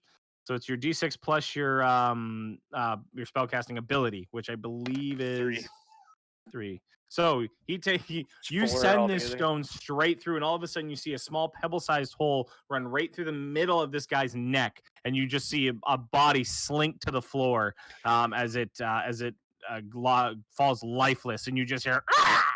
I'm gonna look at Gideon and say, "I'm sorry. I'm sorry." I'm At gonna least you stop hit playing him, my mate. lute. I'm gonna start At playing my least you lute. hit him, mate. I'm gonna stop It playing didn't the look lute. like the rest of the team came to play. I'm gonna All start right, playing so another you- one bites the dust. You now have this goblin sitting in front of you. Rob, I need you to make a perception check. All right. 1 second. I want to go back to the first goblin corpse. Damn, it went through his throat.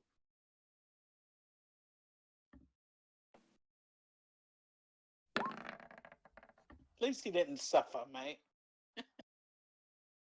Yes, he did. You shot him in 11 the for my leg perception. first.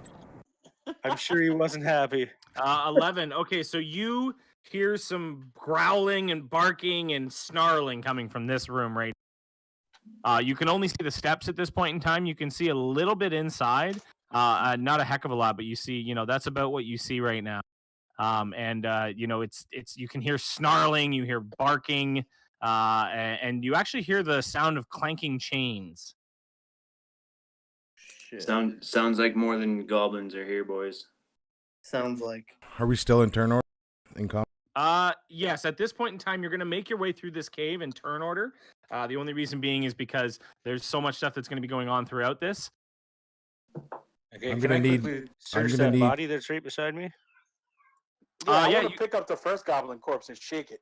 Okay, so then you don't necessarily have to do this in turn order. If you guys aren't making your way into the cave, then no, you're out of turn order point. So, Pino, you move over to the goblin just closest to you. You notice it's got a couple of knickknacks that are, human-like knickknacks, mostly things like heirlooms, valuing roughly around 2-3 gold pieces. And then you actually find about 2 or 3 gold pieces on him as well. So I'm gonna see Gideon coming up This is behind me a to do the rich same fucking- thing. Seeing to do the same thing, I quickly pocket the gold I found, and that's it. And just start showing him. Can I roll perception to see if I picked up on that? Yeah, go ahead. Roll for perception and roll for sleight of hand. We're gonna pit you two against each other. Guys, I thought we went through this shit last night. I got a natural 20. A natural 20. So what's Gideon? Gideon's got to roll his perception against the sleight of hand. He's got to roll a natural 20. And it ain't gonna happen. Well, It's not going to happen. You don't see a damn thing. In fact, you think because of how well he did that, you have absolutely zero idea that anything happened. If anything, you actually think he added some to the pot. I'm not stupid, bro. I don't have to see all of that. Come on now. So I hold out the rest to everybody and say, "This is what he had. You can check him." so then can I press Donnie to see if he's telling the truth, or press Pino to see if he's telling the truth? You can certainly try, yeah. So it would be your perception or your insight versus his deception. What are you guys in a stealing contest right now? Apparently, You there's know a lot of fucking trust dad issues in this steals. group. That's what I'm saying. Dad steals, bro. There's You a know lot of dad trust grind me issues. as shit. Keep in mind, guys, you still are holding on to the theme of the stream tonight, which is your Mary Jade's. Yeah, we still got a lot of Yeah, also we're paranoid too. That's why we're checking each other. So 14 to 12. Dab got 14 14. to 12. You don't know. So I but you're flip him. I flip lying. him 2 silver and say, "This is what I pocketed. You stingy you- little no." Can you guys hear me? Because I technically Yep. did try to deceive him until then. So Yeah, we can hear you. We can hear you. And yeah, so you think, so to your knowledge, Dab, you knew he was lying. You didn't know by how much. You thought 2 silver is about right. Okay, and at that time I'm gonna also move up with the rest of the. Go. I'm gonna start playing Might be a Gold little Digger far. by Kanye West on my loot. So even So in a very melodic turn, you start turning out a phrase that none of these are saying and saying, "You ain't nothing but a gold digger." She And now ain't messing with no broke gnomes. and now that I'm up there, can I use my dark vision to see further into the up these stairs? And so absolutely. So as you stand on this, you hear a looking. You look in 60 feet in front of you, so you can see quite a bit. I can see 120 feet. Yeah, Oh, so you can see a ways. We'll put it at that. You see a massive 3 massive dire wolves in this cave, or not dire wolves, just standard wolves. In this cave, they're barking, they're snarling, they're basically they're rabid, they're champing at you. They're actually each of them are tied to a post, an iron post that's driven into the ground and attached by iron chains. And I'm gonna You actually notice a small opening right behind them. I'm going to turn to the rest of the group and explain what I see. That I see 3 dogs chained to poles. They don't look very happy. And I'm going to look at Richter specifically and say, Richter, work your magic. Yeah. I'm gonna give him a try to hand charm too. them. Yeah, I want to see if I can figure out which one is the leader of the 3 or the more dominant of the 3 real quick. I can just straight up talk to this guy and be like, "Yo, Oh shit! you we'll let you go if you kill these goblins, and you can be free." You could. I can just say that to them. I don't know if they'll take it, but I can try. All right, so Rob, if you're going to be the first one up front, I need a animal handling check first. Ooh. Alrighty. I do get charisma or advantage on charisma checks while talking to them.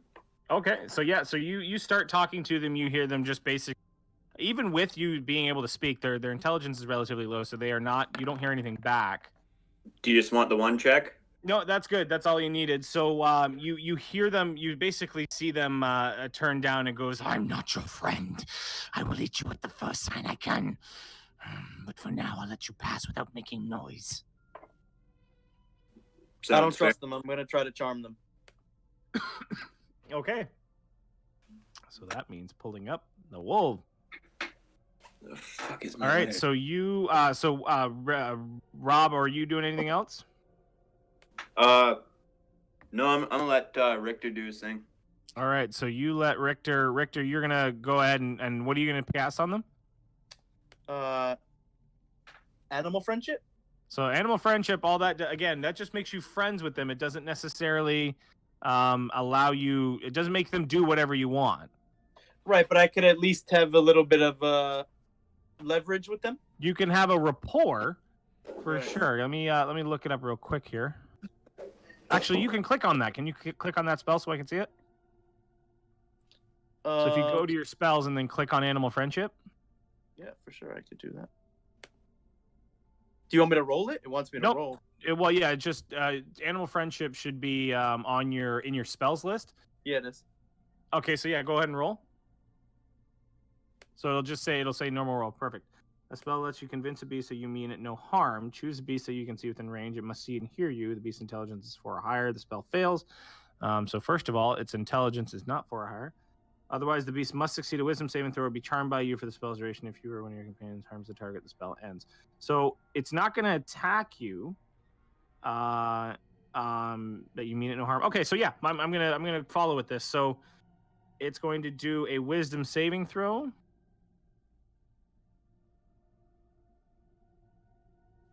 And it rolls an 8, which your DC is definitely higher than an 8, I believe. Mm-hmm. So you managed to charm it. So now, which one are you doing? Are you doing all? I'm gonna charm the biggest one, the alpha of the pack. Okay, so you see the alpha is actually the one right dead smack dab in the middle, and this one right here, sort of, it's snapping at you. It's snapping, and then as you sort of put your hands down, you're almost putting them down in a calm motion. You're sort of twiddling your fingers, and you see it sort of slowly stop snapping as much. At which point you hear go, and then it actually sits directly in front of you. The other two looking at him, very confused, still growling, still apprehensive, but he's sat. I quickly search my pockets and try to find any food to give to Richter that wolves could eat. Okay, so you search your pockets, you find some dried meats and wraps, and you hand that to Richter.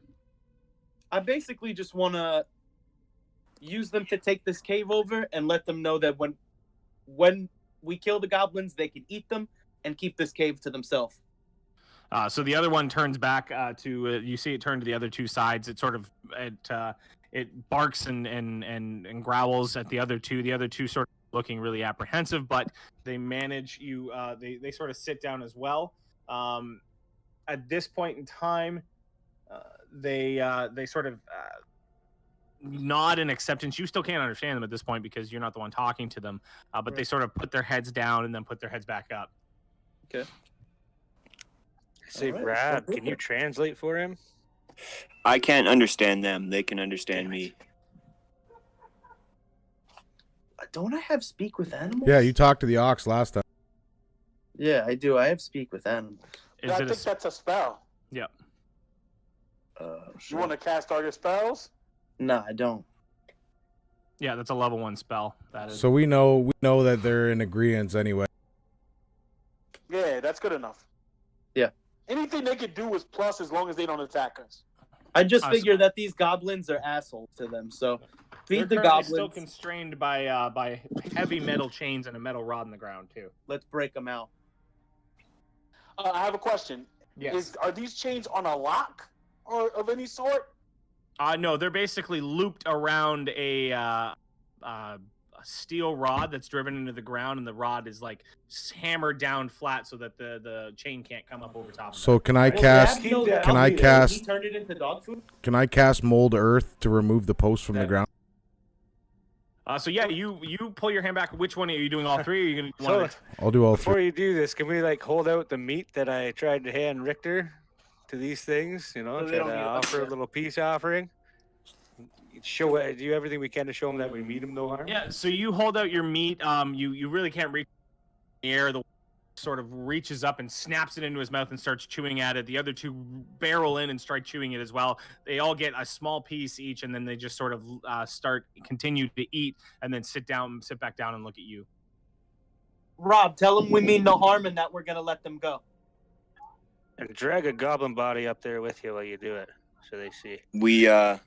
We're not here to hurt you guys. We're just gonna let you go. We got to take care of these little goblins. They I just want them to die. Let's put it that way. DM, can you drag the goblin furthest into the cave in front of the wolves as a peace off to show them Yep, that so we're you drag the goblin furthest into the cave as a peace offering. You see them sort of growl and then snort towards the goblin. okay? So now we've fed them. They've agreed to work with us as far as we know. Told them we're gonna let them free, and at this time I'm gonna cast molded earth to remove the posts from the ground so they can ultimately be free to help. So you pass mold earth against 3 different squares sitting behind them, basically in these areas. You see this post lift up out of the ground. You see each one of the wolves like sort of just panic forward, and you actually they go to lunge forward. Their rods snap out of the ground. They come directly towards you as fast as they can. Richter, I need you to make an intelligence check. Actually, no, make a perception check. Sorry. Okay, cool.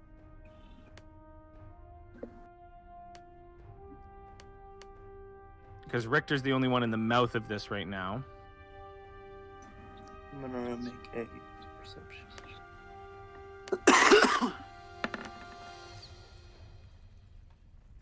Okay, so Richter, you see them barreling towards you with teeth bared, coming directly at you. You know, you're not too sure what their intentions are right now. You don't know if they're bad or if they're good. You just see 3 hungry wolves barreling towards you. I'm gonna trust them and not move. Okay, so they come barreling towards you. As they get directly, stop almost instantly, and then start tearing in to this goblin that's sitting right in front of you, and they're just absolutely ripping it apart, eating it, and you know, disemboweling it as best it can, looking up to you and sort of giving you a half smile every few seconds to let you know their thanks. Rob, tell them there's a lot more where this came from if they come with us. So a lot more of this, boys. You can eat to your heart's content. Get your bellies full. All right, so they are just absolutely voracious and devouring this goblin. They're making their way through it. It's going to take them a little while. Richter, or Dab, you also saw when you looked in here, and I mean, Richter can see it as well. You see a small fissure out the back here that climbs almost straight up.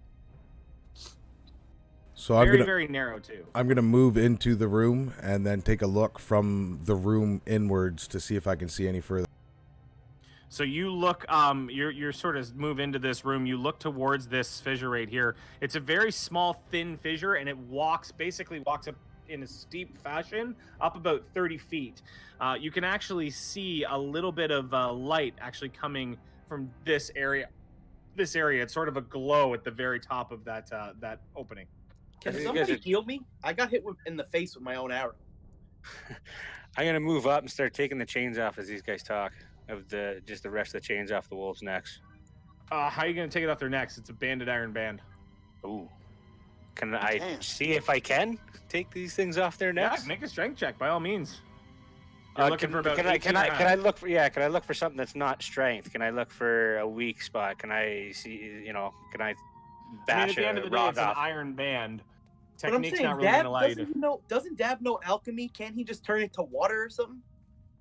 Well, he's not a magician. He just knows alchemy. But that's what alchemy is. So I Yeah, figured but could turn one thing he into can another certainly thing. try. You'd have to make one hell of a check to be able to turn a solid iron necklace into. Dab, give it a What do try. I? Yeah, but if I screw up, there's a chance that I could injure them and then lose their trust. Yeah, your spell breaks if you injure them as well. No, I thought it was if it was going to be easy. I don't want to fuck with these guys. I don't They've wanna got piss just them a off call. either. They've got just a collar and no chains, correct? They've got a Isn't the collar monk still. super strong? They've got a collar, a chain, and a rod attached to them, right? Who's got the highest?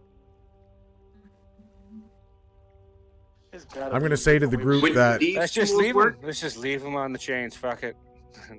Nah, Would these bro. tools work on it? We DM? want these. We want them to fuck with us. I think 3 of you guys should try to pick up a chain and walk the dog, essentially. I'm with that. Let's go. I'm with that too. Hell yeah. I'll pick take up one. the chain.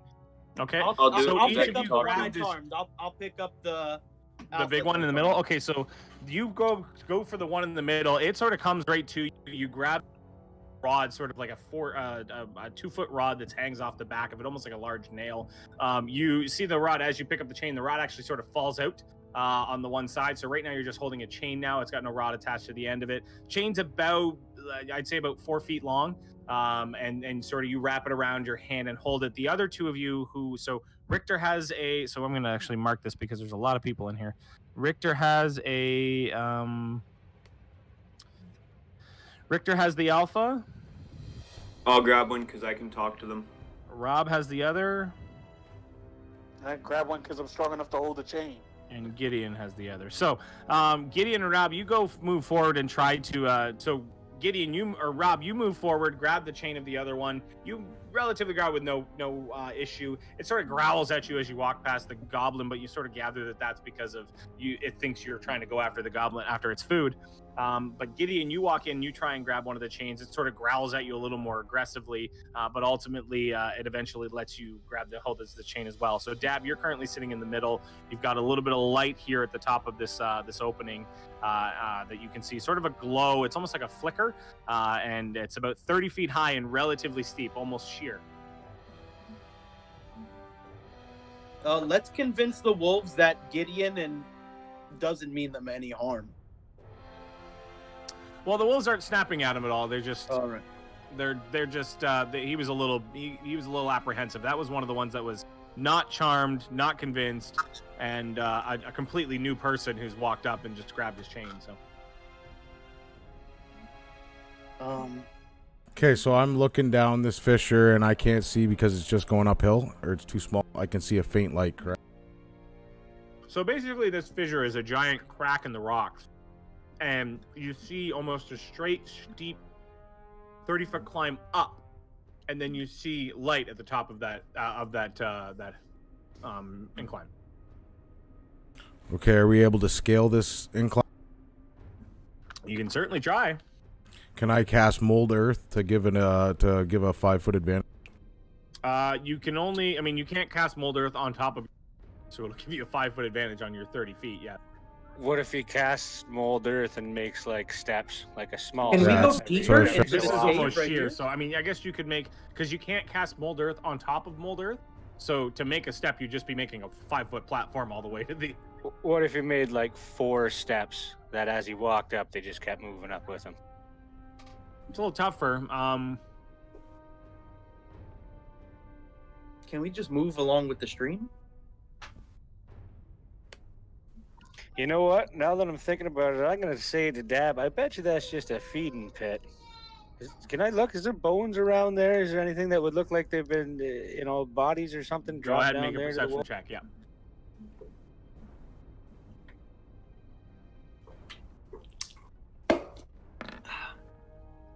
So yes, you see a large amount of bones, a bit of brain matter, and bits of meat falling at the edge of the shaft. It's actually quite rank at the bottom of that shaft. So I'm gonna say, I bet if we could get up there, it would be a pretty good advantage because I'd never see it coming. But that's probably all it was for. Just a big steep tunnel for dropping shit down. Should we split up? I don't think so.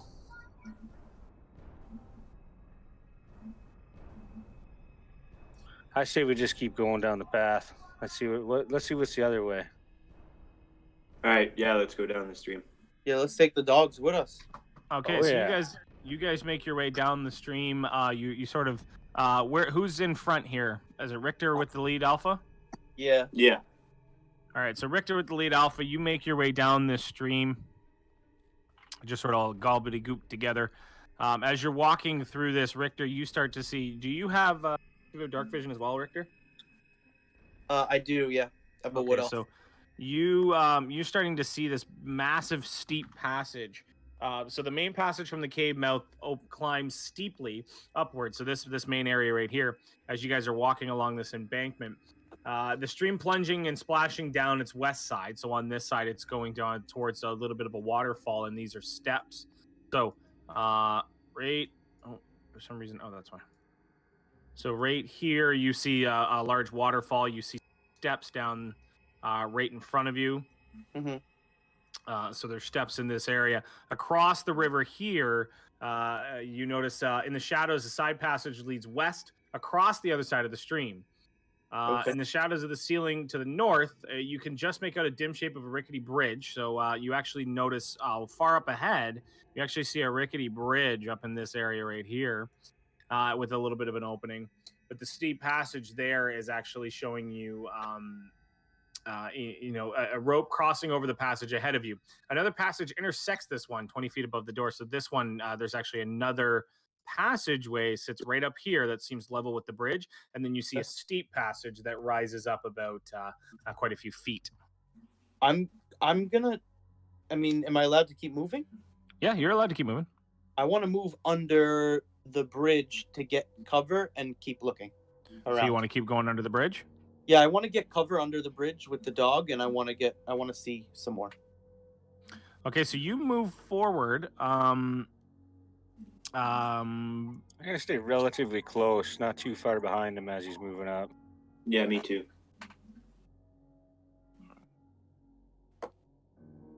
Maybe 10 feet at most away from him as he's moving up. Maybe a little farther. Yeah, 15 feet, sorry. All right, so you're going to keep moving up that way. Okay. All right, so bear with me here for a second. So you guys are moving up towards this this bridge right here. I need Rob. I need everybody in front. So that looks like Rob, it looks like Richter, and it looks like Pino. I need you all to make stealth checks. Okay. If he's going that far, I was hoping to stay quite far back. Yeah, he's going under the bridge, so I'm just going to stay by that tunnel opening there. Okay, but you're walking towards this area, right? Yeah, if he's going towards the bridge, I don't think I'd be much past him either. Just for you, so you know. Yep. And I brought the wolf with me too. Okay. Okay, so I need the three of you, to make perception checks now. Okay.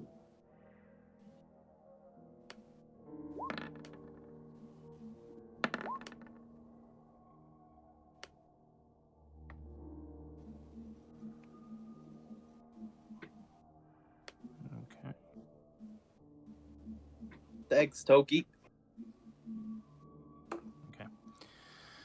All right, so you, as you're moving forward,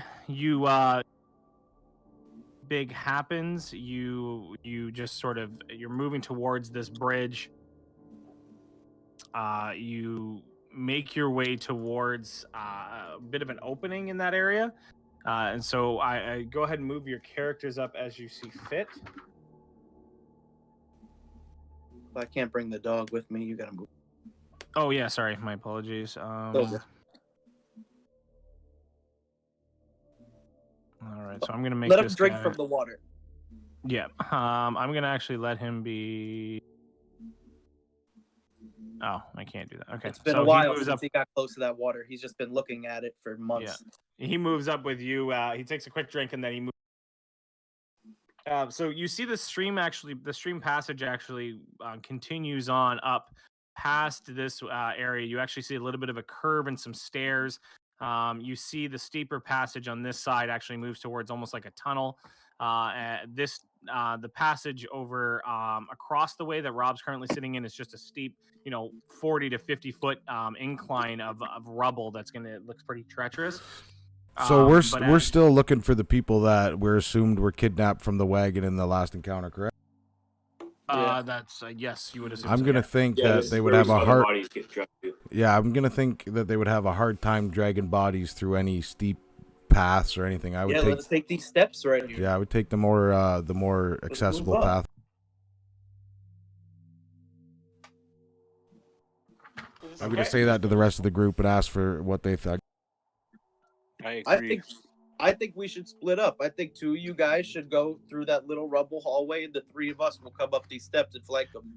So keep in mind this bridge. To get to this bridge, it's actually about 20 feet high. You can scurry up the 20-foot embankment, but to get to the actual bridge, it's about 20 feet over top of you. You're on a lower passageway. You see this bridge that spans about 20 feet across. Can we take these steps right here that go up? So these steps don't go up right here. These steps sort of come up to a landing that sits right here, but that's so far away at this point from. And then this is sheer cave wall right over here, right? So, your only openings to this bridge right now you have that you can tell.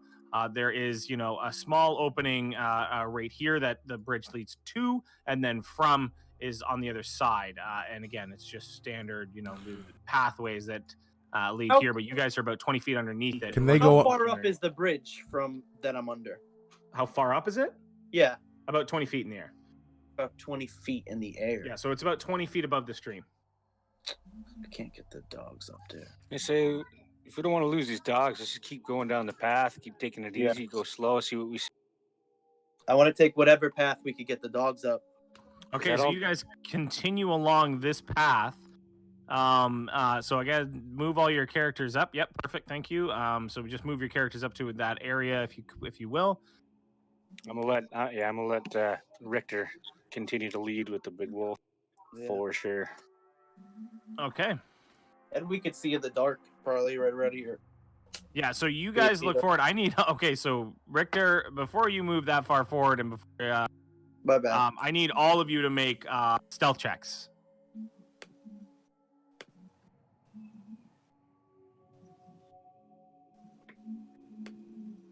Come on, 420 gods. Do I roll with advantage because we're in rocky terrain? Sure. With these 8s. Got hella 8s.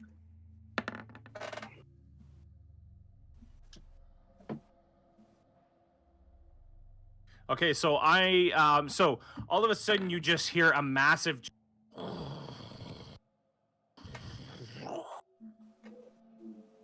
and you see this massive wall of water start heading towards you.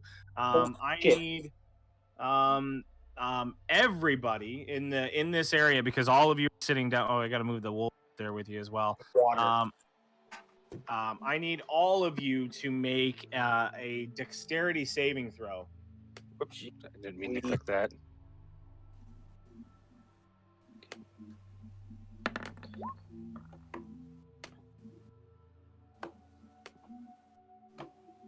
No way did I get an 8 again. That's 3 8s in a row. It's got to count for something. Fuck. I've rolled 2 natural ones tonight. That's bullshit. I rolled a 17. Gideon rolled a 12. All right, so ironically enough, just the 17 and 12. You guys dive out of the way of this water and actually stay up on this passageway. So Gideon and you get to stay up on top of that and not get hurt. Now I need the 3 of you. So the 3 that failed. So Richter, Pino, and Rob. All of 3 of you make strength saving throws. It's not good. There we go. That's a little better. Oh my god. All right, so Richter, Ooh. so Richter and Pino both. You are both going to take. You're going to take 6 points of damage of bludgeoning damage as you get thrown against the rocks. You actually get this wall of a torrent of water just smashes against you and hits you both against the rocks, Pino and Richter. So your wolf as well gets just flushed all the way down, and you try and fight the water as best you can, but you actually get flushed all the way down to the entrance of the cave, along with all three of the wolves. And Pino, you end up with the same, and so does the wolf. Rob, you managed to hold on to a set of the wall that's as slippery as it is open in this area. You each take all of the wolves, as well as Pino and Richter, take 6 points of bludgeoning damage as you've just been knocked around pretty heavily, and your wolves are looking actually pretty worse for wear at this point. Definitely not in good shape. One of them has actually got a broken leg. It's one of the minors, not the alpha, but the other. But it's in pretty rough shape at this point. I'm gonna have a choice whether to cure myself or the wolf, and I'm gonna cure the wolf. Okay, so you cast cure wounds. I'm assuming. So you put your hands out on one of the wolf back haunches. The wolf I'm with the assuming broken leg. Oh, the wolf with the broken leg. Okay, so you put your hand over top of this wolf's leg. Go ahead and cast cure wounds.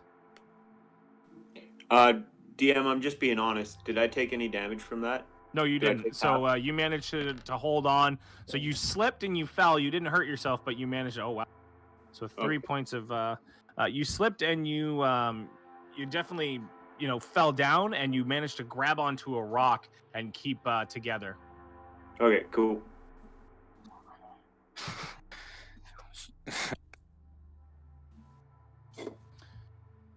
Okay, so does anybody want to? So as at the bottom there, Pino, you keep in mind you still have a small bag of the Mary Jade's fern.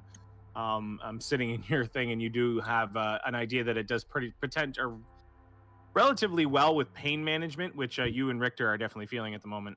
And the wolf. Yeah, I'm getting out of the water. So Richter, you took 6 points of damage. You're down to 3 health.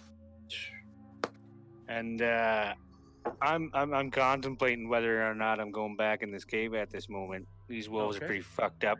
I'm pretty fucked up. Richter's pretty fucked up. And I don't know what my 3 friends are doing. Yeah, currently you have no idea if they survived it, you just know that they haven't been flushed down with you. Looking at Richter saying this is some bullshit. Did I fix the wolf's leg? Yes, you did. So all 3 wolves are able to walk now. I'm going to cast, real quick, healing words on Richter. And I say, this is some bullshit, but you look worse than I do. I'm going to look at the wolf whose leg I fixed. I'm going to look at the alpha, and I'm going to start walking back in the cave. All right, so the 2 of them make their way in with you. So go ahead and move your characters and keep moving them. Go ahead. So I casted healing word on Richter for 6 points. Okay, so Richter, you go up by the 6 that you lost. Nice. Put you back to your full 9. And you guys move forward in through the cave through the same area that you were. The 3 that are up here, Red Wave, or Gideon, Rob, and Dab, go ahead and make stealth checks, please. You got that? As we're moving up, I'm going to say to Richter, I bet you this is on a timer. It's happened so often. We need to get the fuck up there. Stay the fuck out. Dab got a Okay.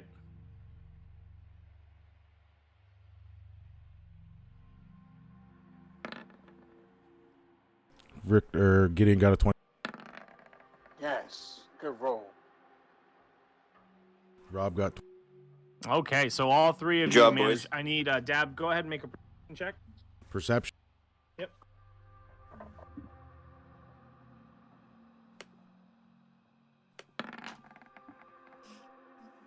5.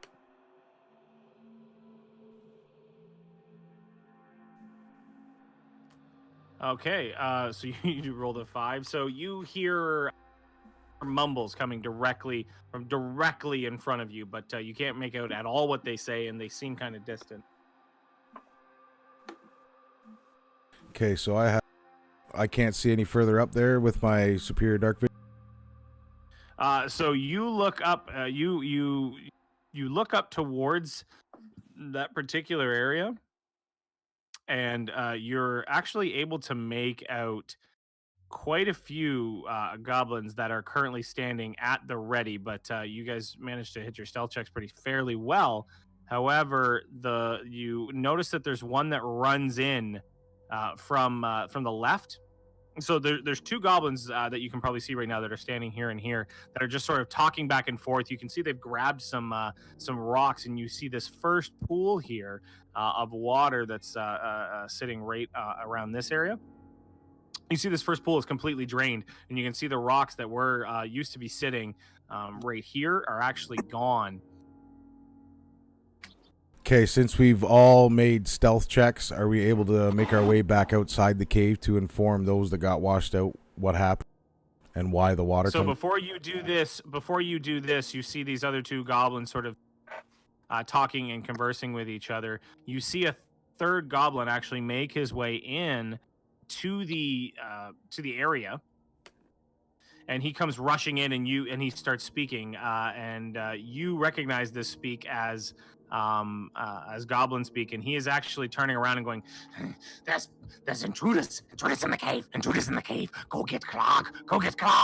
And so this one right here, these two are all of a sudden stand at the ready and look directly towards you, and they without you being even having a chance, they actually notice you, and you notice as you do, you're I have stone camo, so I'm invisible. You wouldn't be necessarily invisible. They know you're coming at this point. So they don't necessarily see you, but they see right behind you. They say, Rob. They don't take any action right now. They're just sort of looking directly in your direction.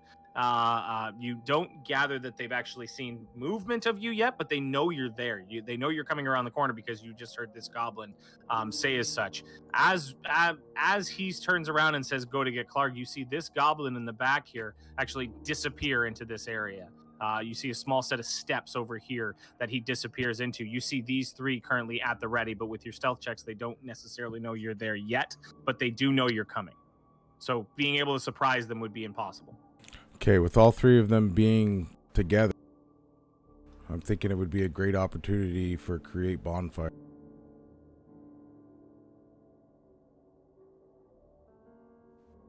The people are in there. Don't you have magic missiles to hit all three? Yeah, but there's not necessarily that all three of them will kill them. Create bonfire. If he puts it on the center one, anybody in a 5-foot radius of him, basically melee space of him, will take the potential of damage. 1d8 fire damage. I don't know if it's saving throw or not. I don't remember that part, but I know It's a dexterity saving throw. Go for it. So remember, that's going to put you in combat. Well. Now, to the people that are not near us, they wouldn't roll initiative. It would just be the three by the cave, right? Correct. Right now, they're probably going to take 2 full turns to get up to you. So if you guys go into combat, it'll take about 2 turns for them to get to you. Don't do it. But they know we're. Have they seen Gideon and Rob? Yeah, but we're bottlenecked, bro. You might as well run back to us and let them bottleneck themselves. You see them looking in your direction, prepared for a fight. They're prepared for somebody to come around that corner. They just haven't noticed you yet. Okay, I'm going to turn back to Rob and Gideon, inform them of what I see ahead, let them know what I heard because I speak Goblin, and say that this isn't the best area to be separated from the group. I don't know if we should attack from here where we may be at a disadvantage. Maybe we should go try to retrieve the rest of our team as well as those wolves. Rob, Gideon? My anger might get the better of me, and I might just charge in.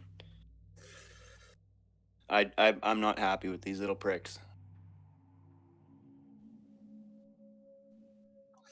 You could roll something to make that decision if you wanted it, probably. Yeah, or you can just say you're going to do it, and then you can start running towards. Yep, I'm going to do it. Sorry, all right, boy. So you start running towards them. Gideon and Dab, what else are you? As soon as Rob starts sort of letting out a battle cry and starts heading towards these guys, Me being the The smallest of goblins the actually group, start- me being the smallest of the group and probably easiest to hide with stone camo, I'm kind of in my element because I come from deep earth. I'm gonna be the one to run back and warn the rest of our party as to what's going on up ahead. Okay, so at this point in time, you guys are going to kick into an actual a combat situation. All of you, except for obviously, actually, all of you are going to kick into a combat situation because it'll change your movement, and that will determine how fast you get back. Dab, so Gideon, so everybody, absolutely everybody needs to roll for initiative. Yeah, because if they're not coming back, I'm going to slowly move forward then, looking for them too. So you guys are even going Do to you be want a held new under initiative or keep the same one? everybody to Nat 20. Sorry, that second one was accidental. That's not good. Oh, mine not roll? I got a nat 22. So me and Gideon both got nat 20s. No, Dad. Okay, I'm gonna have to add you guys to it because I forgot to clear the list. Oh, nice. I got a 16. Oh, no, I got a 10. None Mine. that 20. Yeah, it's lagging again. So Yeah, there's Gideon's 15. Now it's gonna throw probably 3. 16 for. Well, we had some pretty high initiatives for that, so that's pretty good. All right, so Dab, you rolled a. Nat. All right. sorry, I forgot to click on myself before rolling. Sorry, mine was 21 because I get a 1 plus. 21. Rob was a 20. I've got Pino or Gideon is a what? 16. 16. Gideon is a 16. Rob being, or sorry, Richter. What am I? Yeah. Oh, I rolled a 10.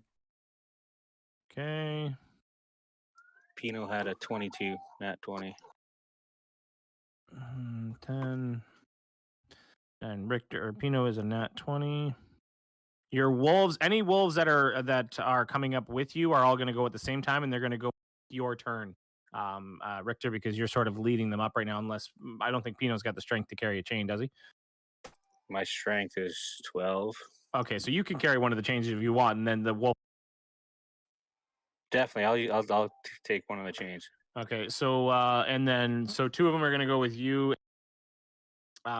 Richter, and then 1 of them is going to go with you, Pino. Do I have everybody on here? So I got Rob, I got Dab. I think I've got everybody.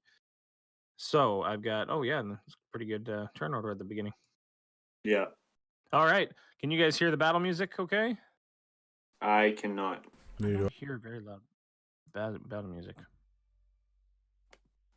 Let it just continue on. It's almost at the end.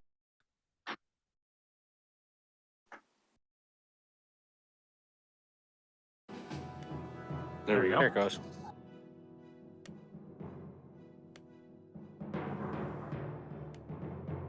All right. So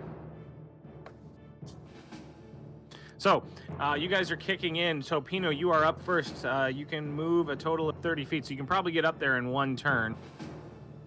And then round the corner. So I could get to here. So that I still got 30 feet with my dog.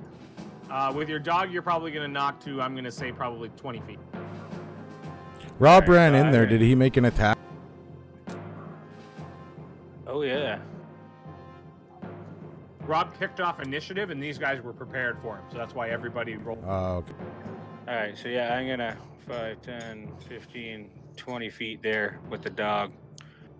Whichever one's not the alpha and not least hurt. I don't know. They all took the same, didn't they? I'm running up with the alpha and the one whose leg I fixed. Okay, so I got the other one with me. That's as far as I make it. I'm gonna cast on my way up. I'm gonna pick up a couple of stones, a few stones, and cast a magic stone on them, and that'll end my turn.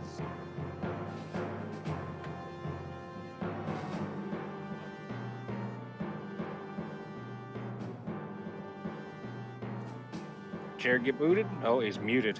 Oh, no, I'm muted. My bad. Sorry. So that'll conclude your turn. Dab, what do you do?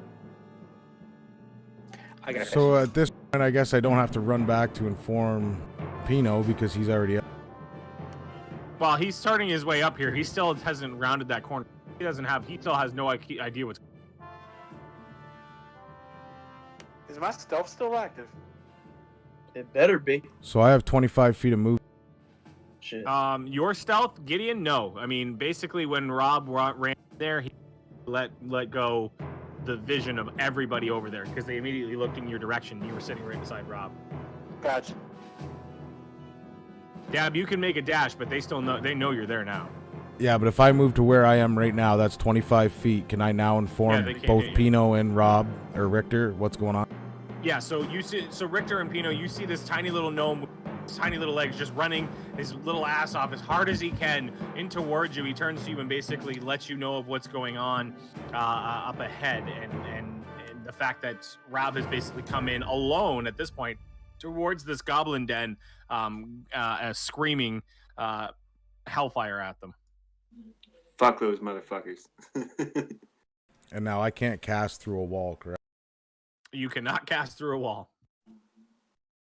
So right now you have no ability to action. Okay, so can I hold that action?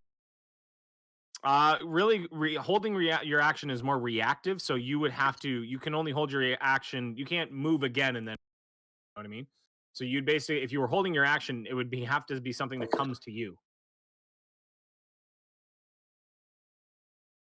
Okay, so then I guess my turn's over then because I've used all my You movement. could, with your movement, you could dash and move back if you want to. So you could run there, say what you wanted, and then run. How though? My movement's only 25. Or is the But move you back? can use you can, as your action, you can dash because you're Okay. not actually hitting anybody. Okay, so then I will use my reaction or bonus action. Your action. To move back. Yep. So you use your action to do dash, which is move backwards. Okay. So now you ran down with your tiny little legs. You've as hard as you could. You ran over there. Let Pino and Richter know what was going on, and then you ran back up to the top. Rob, it is your turn. You are standing in front of 3 angry goblins right now. Right, so I ran in just pissed, and I'm gonna 2-hand that one that I'm pinging with my quarterstaff. Let's go, Rob. All right. Go ahead and roll your attack. Yeah, so this will be a D8 if I hit. Oh, natural 20. Oh, there we go. Rob, So you're yeah, getting put the the roll in your. It's It's a 2d8 two-handed plus- attack. So roll one if you want to roll 2d8 plus dex, or you can do double your dice. So you can either roll 2d8s or you can roll 1d8 and double it. I'm gonna do 2d8 2d8s plus your dex. plus my dex. Just one dex though, right? Not Yes, twice. correct. Okay.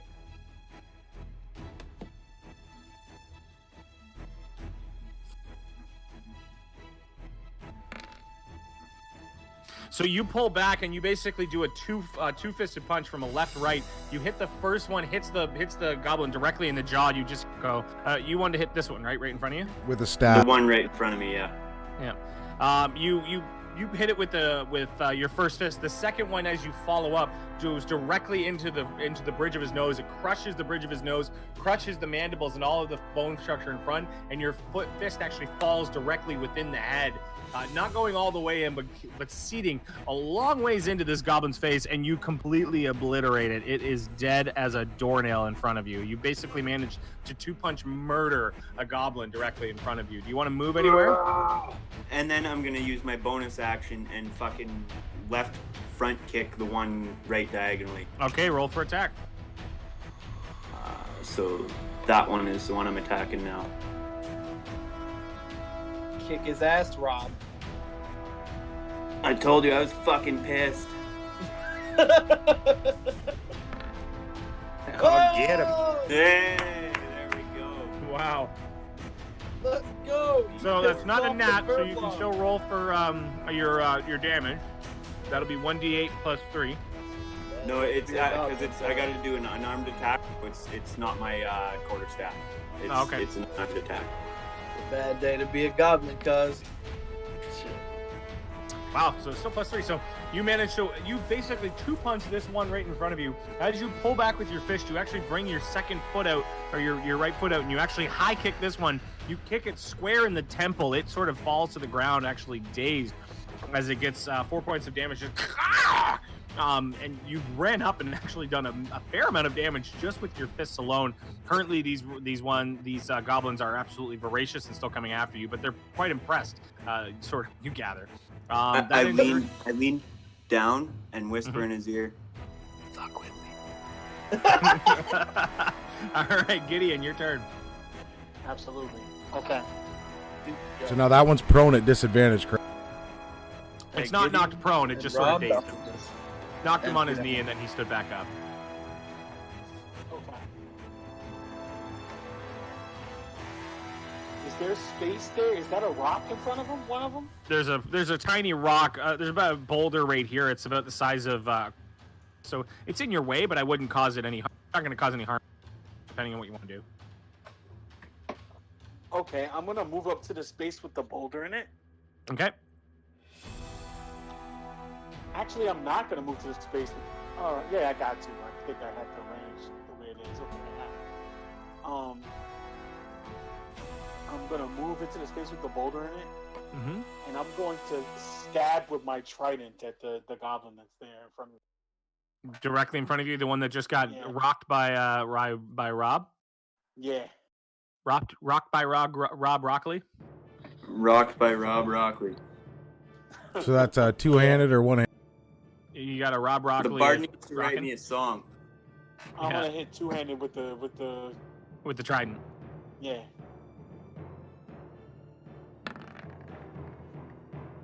So yeah, you're doing a 1d8 damage. So that does not hit, unfortunately. Wow. So you Do I get advantage against him because he's down? he's not Not- down, right? Like I said, he just sort of got dazed and then stood back up. So you lunge towards him. The goblin actually sort of managed to slightly dodge out of the way to get out of the way of these spikes that are coming towards him. He sort of looks at you and smiles and snarls. And that should end your turn, Gideon. So the one. Nah, I'm an action surge him. Oh, you're gonna action, so you're gonna go again? Okay. Yeah. Let's I'm gonna go. attack him again. Okay, attack him again. Two-handed trident.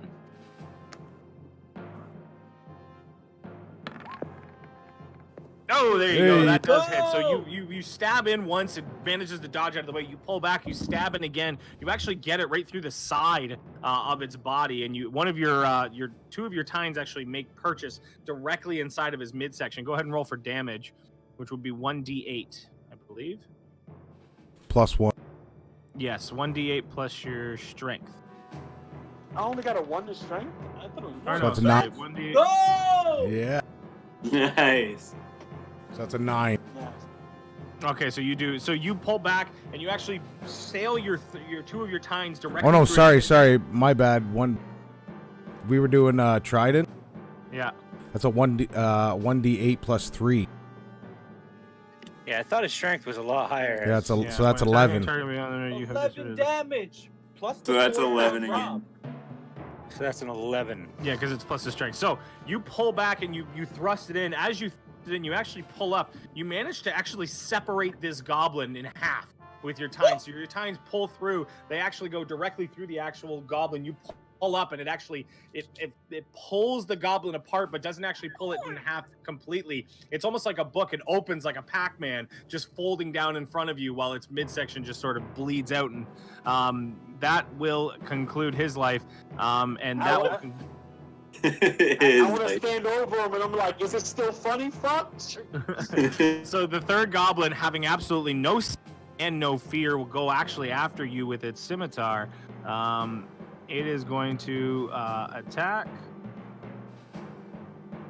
So does a 17 hit you? It does, but I have abilities I can use. Okay, so you. Oh, yeah. The 17 will hit you. What are you going to use? Give Is me it 1 second. repost? Oh shit. I It's like have repost. What you got? I have parry, right? Hey, It that's- says when another creature. It says when Isn't another that your creature uncle? I damages thought we you got rid of with Perry. a melee attack, you can use your reaction and expend 1 superiority die to reduce the damage by the number of roll on the die plus your dex mod. Okay, what's your superiority die? Is that a D? Four? No, it's a one. It's a D6. All right, so roll your 1d6 plus your dex, and you'll be able to reduce it. He's summoning my dex Uncle mod should Perry. be a +1 if I'm not mistaken. It should be on your sheet, but let me take a look here real quick. Summon Uncle Perry. So it's 6 total. All right, so Nice. He pulls back his scimitar. You end up actually you pull your trident directly out of the goblin directly beside him. You put your hand up, and it actually his scimitar meets your tines. They hit together. No damage taken on that one, and that will conclude his turn. The other one is dead. Richter, you are up. Yeah, I can only do that the one time because I had the one die. Yeah, it's cool. About how far up am I from where they are? Well, I mean, you can measure. I could. Let me just move my turn order thing. So I'm about 20 from there. From there. I can move up to about here with the dogs. Yep. Which puts these guys, I don't know, range away from me. This third guy is about 15 feet away from me. Mm-hmm. You can shoot your crossbow.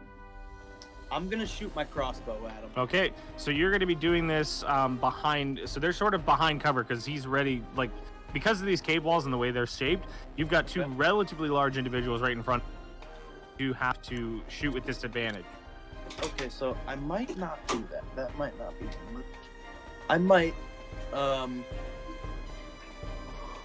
I'm going to cast.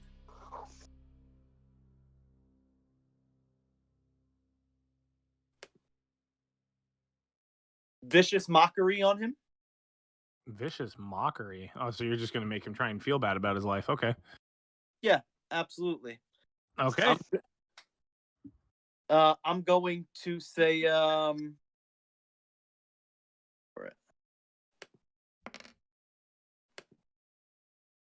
Not exactly sure.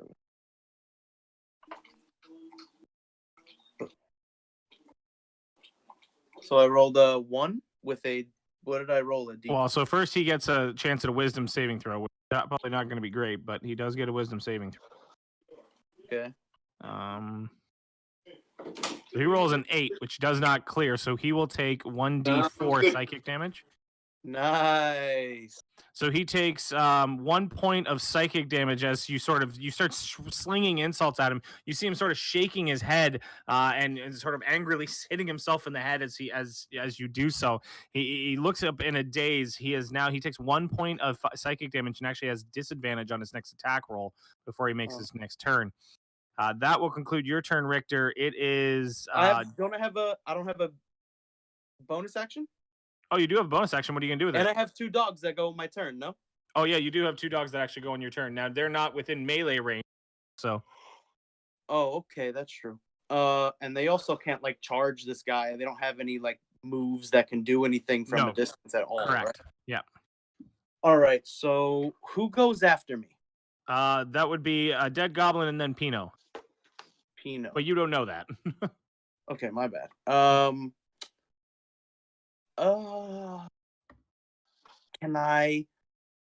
Can I give Pino a D6 with my bardic inspiration? As a bonus action, can you use your bardic inspiration? You can only do that. Yeah, it is a bonus. Yeah, it's a That'll be the last time you can do it today too. You can only do it. Okay, No, only once because level 1. Yeah, I'm pretty sure bardic inspiration is only once during level 1. No, it said 2 on his sheet. Oh, okay. Well, that was his level 2 sheet. No, when I made the sheet in. Oh, okay.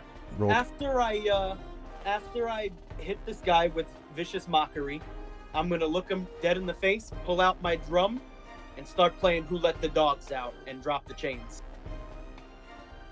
All right. Nice. So you drop the chains.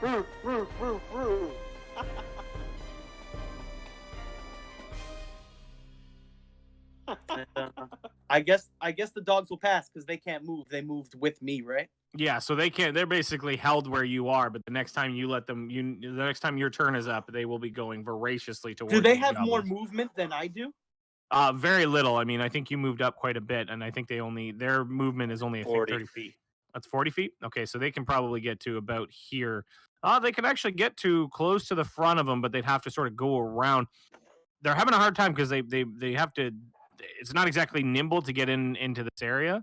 Yeah. So they would actually have to go around. So they can probably get to waiting in the pool. They can probably get to about here on their way to go after this goblin. I'm fine with that. That's great. So I Okay. play Who Let the Dogs Out, and they take off, and that's how it Okay. turns. So you drop the 2 chains. You pull out your loot. You start to play Who Thine Let Thine Dogs Out. The Hound's out. The Hound's out. Who Thine Let the Hound's breast, and then they basically rocket off towards it, and they actually end up stopping. Dab or Pino, it is your turn. Who thine release? So I can't move the hound thing, but I'm assuming he's standing in the space in front of me. Correct. Yeah, he's standing. All right, He's sitting so right about here. I'm gonna move him his full 40 feet right to here. Okay, Just so going he's by gonna. what you Well, said. he's gonna again. He's got it behind me. trapped. He's gonna get trapped right here, trying to get behind these wolves. He can't move in between this little Yeah, spot here. it's a pretty tight area in this area now. Okay. So hold on a second. Could he stand on the dead body? What dead body? He can't get Like, past he these could- two. So he can't. Okay, you can't walk back. Yeah, he can't walk. I mean, this is a very thin area that's only about 4 feet wide, and these guys are taking it up. Right, for him to bound around them, he's got to take a side approach to them, and these 2 dogs are actually blocking his way. Basically, think of it as this way: like, you've got these 2 dogs have ran up, and this one is also running up at roughly the same time, and they're all sort of running together to try and get into the same area. Yeah, no problem. You managed to pull up right behind, right around Pino, and get right in behind Richter and Rob and Gideon. You see one goblin sitting over on the corner over here, right past Gideon, but Gideon is actually directly in your way. You're sort of all congested in this little area. So I'm gonna try to throw one of my stones at that goblin because my last turn I picked them up as my action. Okay. All right, so you grab. So you still have the stone. So you're gonna try and huck one of your stones at them. Yes. Okay, so you go ahead and roll an attack roll with disadvantage against that goblin. Oh yeah, it doesn't come up. Hold on, sorry.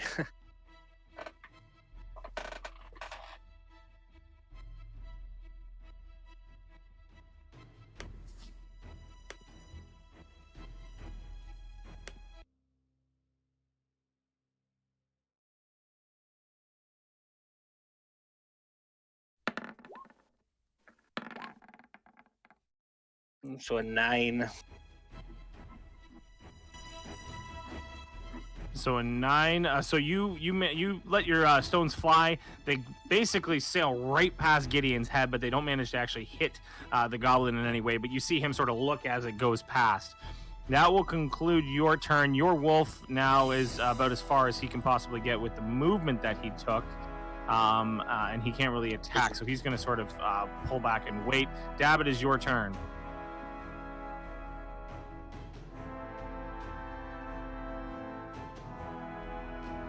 Dab? Yeah, just look. So I'm going to move up.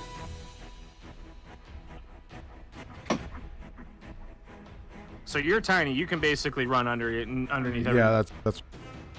You're sort of standing on top of a goblin right now. It's dead, lifeless body with a hole through its head. Well, hole bludgeoned into its head. And I'm going to look at the last remaining goblin, stomp the head of the goblin beneath my feet, and then cast Firebolt directly at him. Okay, so you pull out your quarterstaff, cast Firebolt. Go ahead and roll for attack.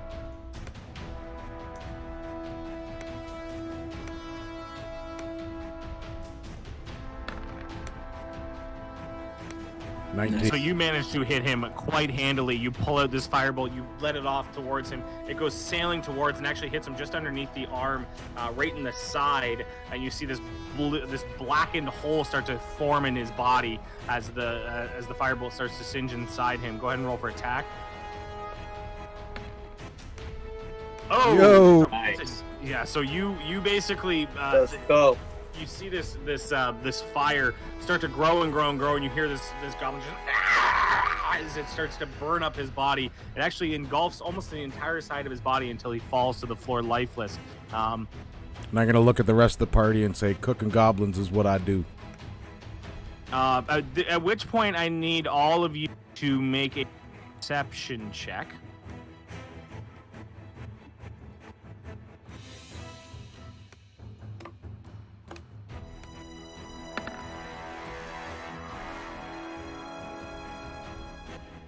All right. 7. Nice. Dab got a 21. Gideon you got all- a 6. You all hear this massive, just absolutely guttural roar coming from the area directly in front of you. Just it was so intense that you could not hear it. It actually shook parts of the area in front of you. And at this point in time, you're looking forward, and you see, light coming from this cavern. You all gather that it came from this area, but yet you can't yet see what is actually over there. You're still in turn order though, so keep that in mind as you move forward. So then can I have I've used up. You've used up your movement and your action, so that will move to Rob, but you did hear this as part of your so Rob, you're up. Well, I'm not a barbarian, but I'm still kind of in my rage, so I'm just. You're still extremely angry at this point, and you just heard a massive roar coming from this area. 3, 4, 5. 6. I get to there. So you make your way to the opening of the mouth of the cave. You see a small fire. You see 3 goblins, and and then you see this massive creature with a horrible snout and pointed ears with bared teeth. I need you to make a nature check just to see here.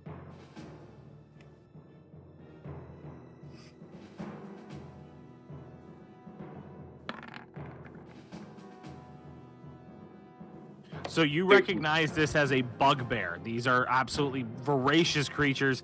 You gather it's holding currently it's to an absolutely rabid wolf sitting directly beside it by a chain. It's just snapping directly towards you. You see 3 goblins sort of surrounding it, all looking ready to sort of defend this massive bugbear that sits behind it. It sort of turns to you and roars again. So, sorry, to give you a little bit more information, sacks of crates and looted provisions are all piled up in this large cave, and to the west, the floor slopes downward, or slopes toward a narrow opening that descends into darkness, namely right over here. A larger opening leads north down a set of natural stone steps, and a roar of falling water echoing from beyond. In the middle of the cavern, the coals of a large fire smoldered. And so this is a massive sort of meeting place. You see all these kinds of trinkets and chests that sit out around. I'm going to hold my action, and as soon as one of them steps close enough to me, I'm going to two-hand him with my quarters. Okay, so these guys are now going to get into the mix. So I'm going to... And that'll end my turn.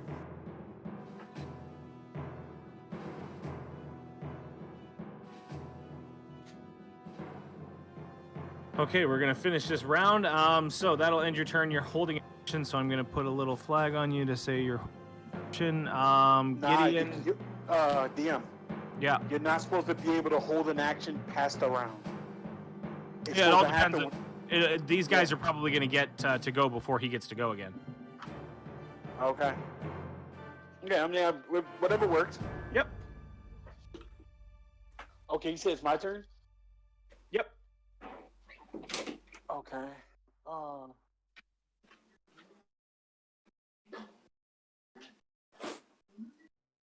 There's nobody near me. Oh, there they are. Are we gonna charge this opening in this cave? Do we know about these goblins in this area at the bottom right here? You guys know there is. You guys know there is something there. You guys haven't quite seen that, but you do. I'm assuming that Rob would have called. Well, actually, no, Rob didn't. So right now, you just know there's a roar came from there, and Rob is ran. I want to stealthily. It's yours, actually. I want to try to I want to try to approach the mouth of the cave, but not like go in, but just like sort of peek in. Okay, so go ahead and approach that mouth. So you managed to meander your way through all the animals. You and I'm you're not sitting gonna at the. go in.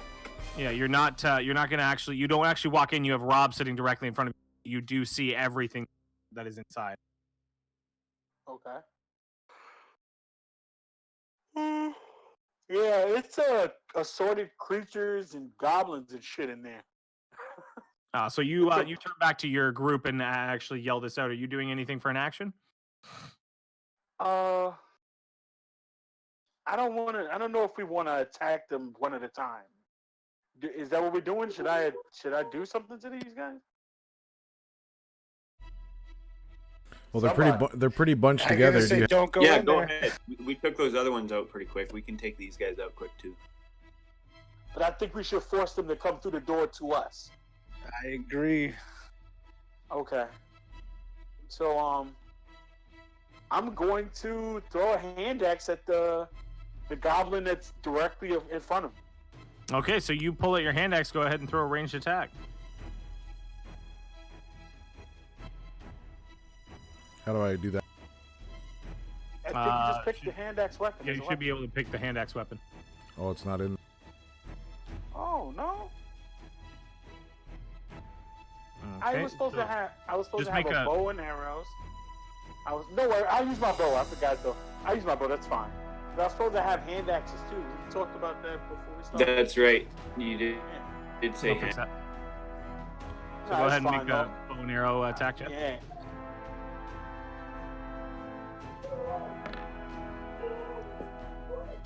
22. Ooh. Nice. Okay. So you most certainly hit, not with a vigor, but you do hit. Go ahead and roll damage with a longbow. It's +1, so that's a 6. Okay, so you pull back your bow. You actually shoot it forward. You manage to hit the goblin directly in its section. It sails directly past Rob and hits this goblin. You hear the goblin just, "Ow!" And it sort of struggles in its stomach, looking down. And this bolt has actually pierced its body completely. That goblin is bleeding out and in rough shape. Not dead, but in very rough shape. That'll conclude your turn, Gideon. Next. I want to use the rest of my movement just to clear the door, so I'm not blocking the door. Okay. Nice, Next just would be move me to the goblin right. the goblin that is dead. The other one after that is a goblin that is dead. Richter, it is your turn.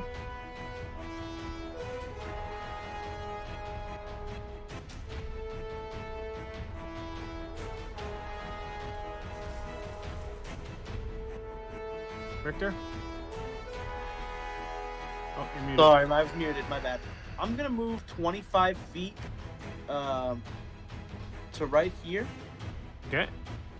and I'm going to shoot my crossbow at this first goblin. Okay. Okay.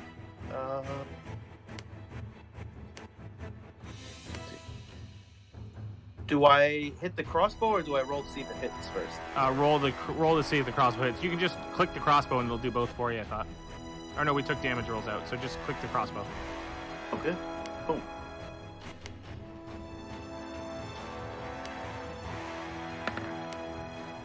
Okay, so that definitely hits. So you pull out your crossbow, you let the bolt fly. The bolt actually pierces into the eye of this goblin. You don't even have to roll for damage because guaranteed that kills him. He is down and out. It's a pretty gruesome scene in front of you. He's got an arrow in his chest or in his stomach in his midsection that's pulled through the back, and an arrow that ran right through one of his eyes. Your Let's wolf, go, Richter. yeah, your I'm wolf going to- is up next. So this wolf is up next. I'm What do you gonna want him to take do? my drum out before my turn ends. I'm gonna take my drum out. I'm gonna start playing "Where My Dog's At" by DMX. Okay, and then my dogs, they can move up 40 feet each to where this guy is to the left of him. So I think they Okay, can move so they 25 move- this way and then 15 the other way. Okay, so your two wolves move their way up right in front of these two goblins right here. The second one moving up. Where do you want him? Just put a mark on the map. Can we move him right here? Yep, so he moves up right past Rob, and he moves into this area and basically now is face to face with these goblins. So they are each going to take a swipe at the goblin directly in front of them. This wolf will go first. Let me pull up the wolf. So he's going to take a swipe first at the... Oh, and he gets pack tactics, so he has advantage on his... pack tactics. That's Gets advantage. dope. So he's going to try and bite this one in front of him. Mm-hmm. The fact that you keep recruiting these wolves is really fucking dope, bro. Wolves are really versatile creatures to have on your side at level 1. Yeah. Why does it not actually hit? If I get close, I want to try to get the other one. Okay, so it doesn't That's actually in want to there. roll it. So I'm going to roll the D20 for it then. Okay, so it's a natural 20 for the first wolf. Nice. So we're going to start with this guy. He's actually attacking the one in front of him. He's going to go for a bite, and we're going to double his dice because that's just easier. So that's 2d4. He rolled 2 natural ones. Yeah, so 2d4, so that's 1, 1, so that's 4 plus 2 is 6. So he does 6 points of damage as he reaches out and just takes a massive chomp out of the goblin directly in front of him. He actually manages to grab a piece of his arm and rips off this goblin's arm, and is just currently wrestling with it.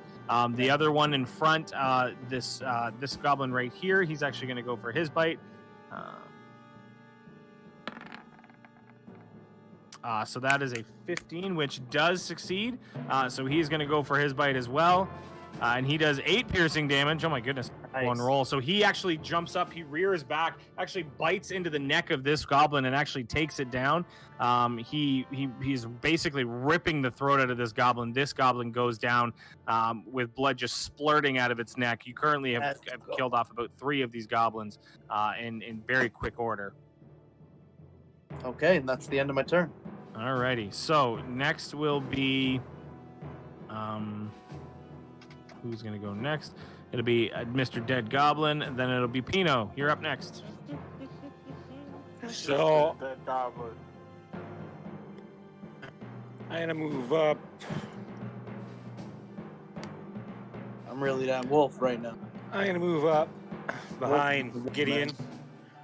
As long as I can see this guy here, say, yeah. DM. Yeah, you can see him. He's gonna be. You're trying to hit this guy. Behind Rob's. You're probably gonna be shooting through cover.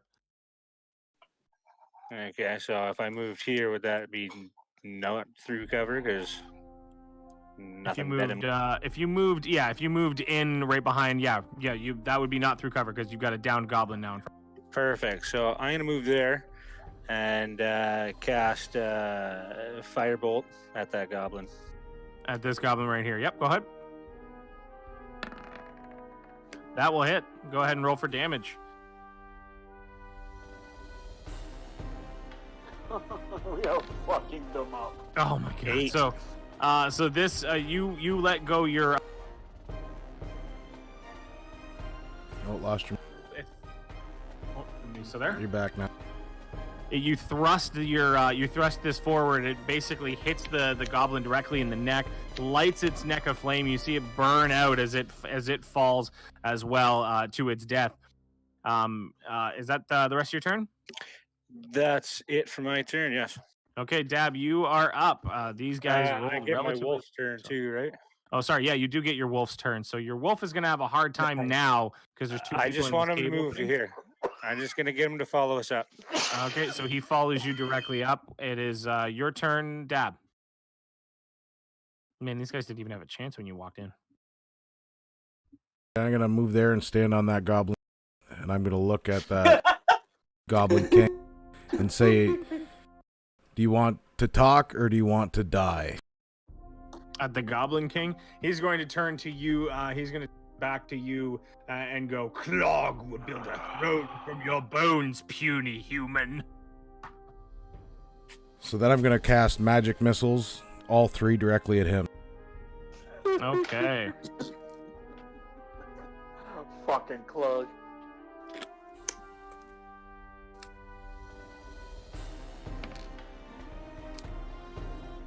So that does not hit. No, it it's an automatically auto. hits. That's Oh yeah, it's not a hit. So you do 2 points of damage. So you pull out your. And I it's gotta all roll three? 3 of them though, don't I? Yes. Yeah. So if you're aiming all 3 of them towards him, you got a 2, you got a 3, and you got a 3. So 6, 7, 8. So you basically pull out your staff, you send it towards him. 3 massive missiles start flying through the air. They hit him 2 in the shoulders and 1 straight in the forehead. He takes 8 points of damage. It dazes him, but it does not. It doesn't seem to hurt him in any way. He's got some pretty good resistances, but he's he's definitely worried. You see a look of worry on his face. Is that going to conclude your turn? I'm gonna move in between these 2. Okay, so you didn't go within 5 feet of him, so that will conclude yours. Rob, you're up. You couldn't hold your action because you actually went a full turn before you went again. Yep. The goblins really didn't get a jump on you.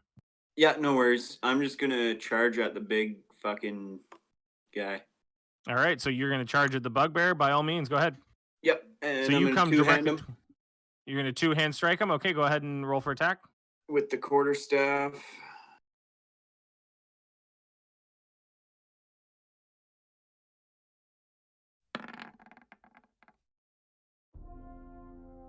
$13 to hit. All right, 13 does not hit, unfortunately. So you go to pull for 2 hands up. You bring it down. He sort of catches it in his hands and smiles at you. All right. Bonus action. I'm gonna fucking headbutt him right between the eyes. So this is your unarmed strike. You have a certain amount of those per day? I can do it as a bonus action. Okay. So go ahead and do an unarmed strike. That definitely hits. Natural 20. All right, so double your dice. Happy Damn. 420s, right? Yeah, so your unarmed strike, I think, is just a D4. Yeah. +3. But you get the doubling now, right? Yeah, so it's I'm gonna 2D4 do plus 2 3. dice.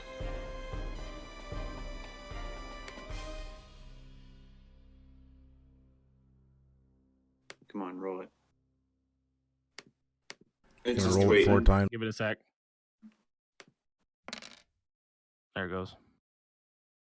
So 2D4 plus 3. So you rear back, you shove your head towards, you actually hit the bugbear directly in between the nose. You see it start to bleed from its nose. It goes, and it sort of looks down at you because you're holding your staff above your head. It grabbed that staff. It was smiling at you. You headbutted it. It hit it in his nose. He drops his hands to grab his nose and just sort of looks back at you and just growls. That will conclude your turn. I growl back. Okay, the Ripper, who is his wolf right behind him, is actually going to go after you. So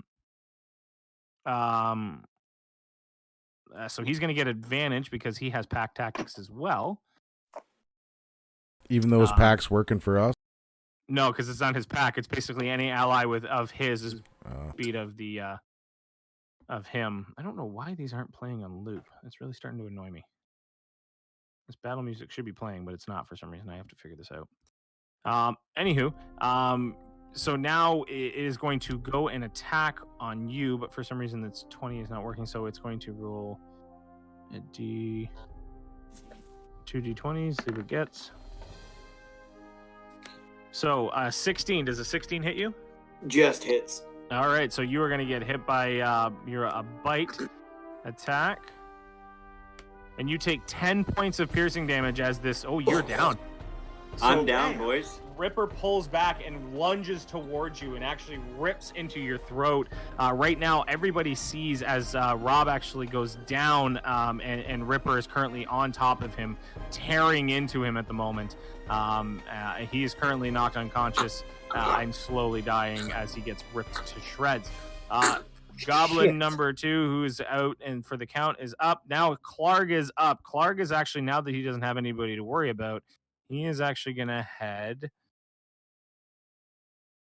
That's more than enough. So he is actually going to head towards this, and he's actually going to take a roundabout way so he does not get in front of any of the monsters, and he is, or Dab or anybody else, and he's actually going to head out into this area, and you see him sort of start to slide down this massive embankment and disappear into nowhere. That will conclude Clark's turn. Gideon, it is your turn. Okay. Fucking Clark. I I am going to move into the room from where I was outside.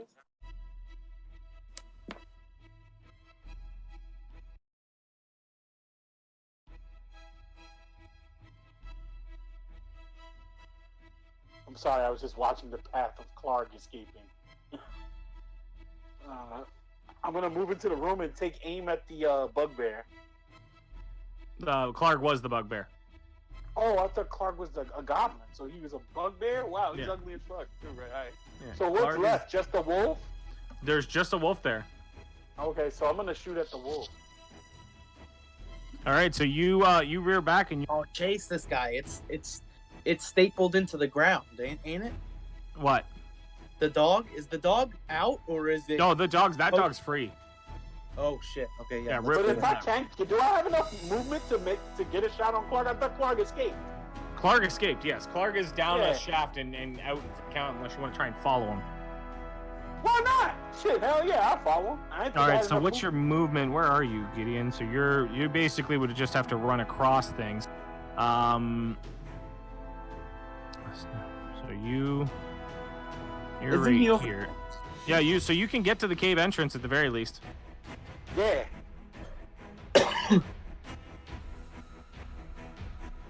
I'm on your ass, Clark. So you're currently seeing Clark moving, and he's actually made a good distance. He's actually at the opening of. So you look down and you sort of see.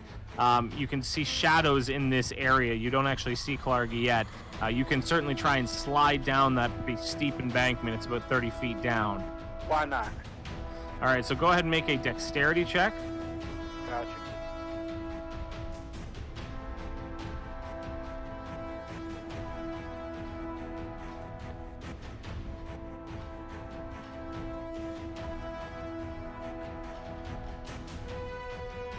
Dab, you got to make that dexterity check for me. Oh yeah, Oh, my fault that he was doing it. Happy 420. fact. 8. All right, so you go to slide down this. You're gonna take 1 point of bludgeoning damage as you sort of slide down this very clumsily and get to the very bottom of the ravine. That'll basically be all of the movement of your dash. You've got 1 health or 11 health left. Okay, like you've got 11 or 1 health left.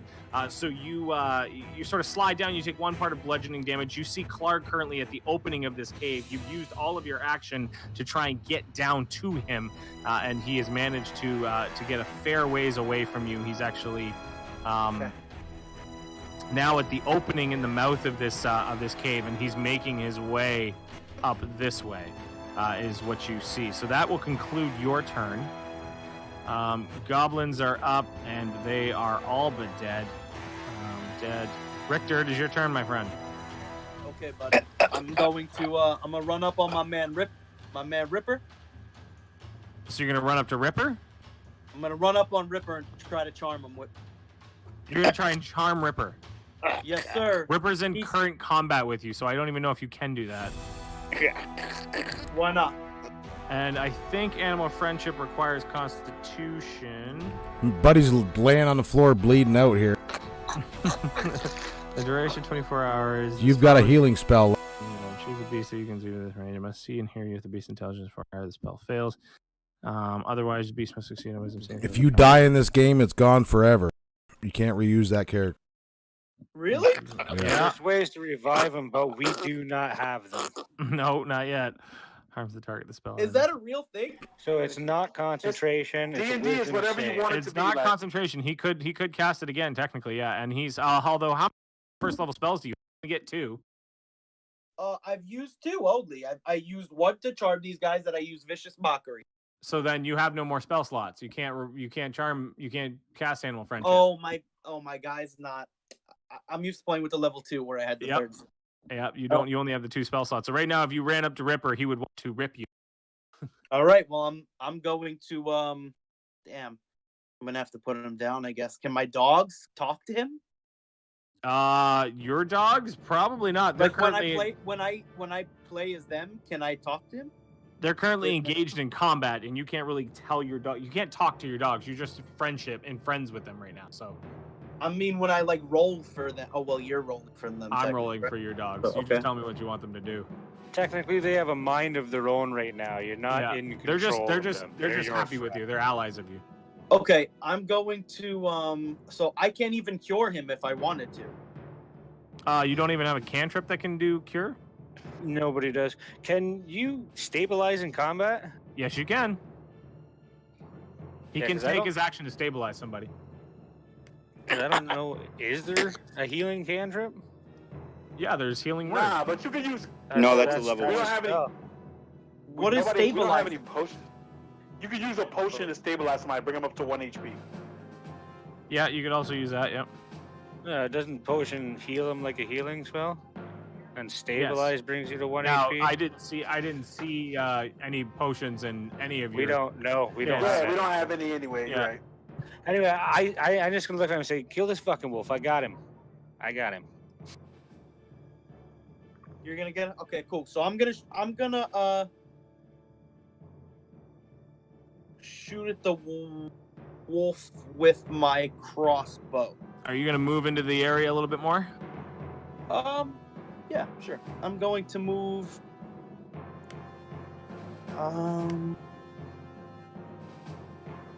20 feet this way. Okay, so you move in 20 feet. You get directly. You're standing directly on top of a goblin corpse right now. You pull out your crossbow and let one fire at Ripper. Go ahead and roll your attack.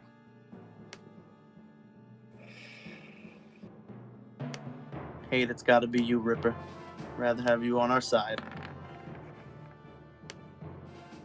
So He just 13 on a fucking killed- wolf. Just hits. Hate it had to be you, Pip. So what do I roll for damage? For your light crossbow. Oh. It is. Why in the world is that? It's two-handed. Requires two hands. Where in the world is? Oh, damage. 1d8. 1d8. Did it roll? It's probably just lagged. Yeah. Nice. Do I get plus anything for proficiency? You Should are be plus your proficient, dex. So plus your dex. I have Because my it's a dex is versatile plus weapon. 3, right? Or plus 2? Wait, for damage, I don't My know if it's dex plus is your plus dex 1. for damage. Oh, Bonus action reaction. I think it is because it's like a sword. You get His crossbow is you get your 1d8 strength plus 1 added pierce. to it, right? 1d8 plus 1. That's what I thought. so 8 damage. All right, so 8 damage.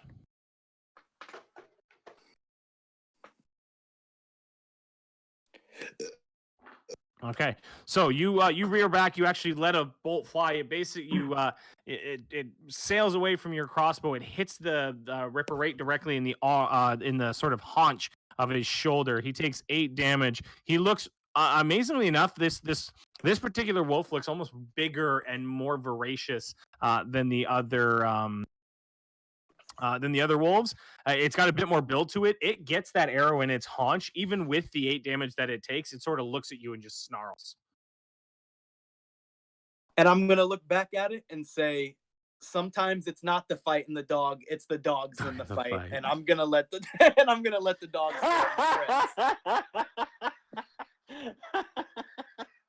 Fucking dad jokes. Before my turn is over, I'm going to give bardic inspiration to who is this right here? And you get 2 per day, right? Yeah, did I use Okay. how many did I use? You used only 1, so this will just be your last one. Yeah, I'm going to use it on whoever's right here. Next to me. Whoever this is. That's me, That would Dad. be Dab. All right, Okay, so I'm gonna you cast bardic inspiration. What's your inspiration going to be?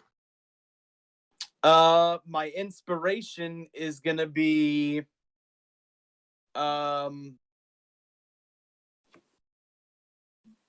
I got these dogs just to make them sick, but I didn't think I'd have to kill another dog like Michael Vick, and then I fucking send the dogs. And then I send the dogs at him. Wow. Damn, bro.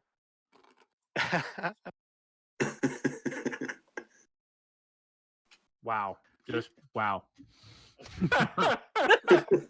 Pino, it is your turn. Wait, No, the dogs- dogs attacked the wolf. Yeah. On it. Oh yeah. So both your wolves will go after this wolf. Yeah. Basically, just going at it voraciously. So this Pack first guy is mentality. going to go over here. He is get pack tactics. He's going to roll his 2d20s +5. Oh, that's no good. No. First one does not hit. Second one does not hit. So one of the wolves just sort of snaps at him. Let's see if this guy gets it. Oh my goodness, no. The Oh, fuck? okay, finally. Last one. All right, so this last one, the big guy, your one up top, actually manages to land a small bite.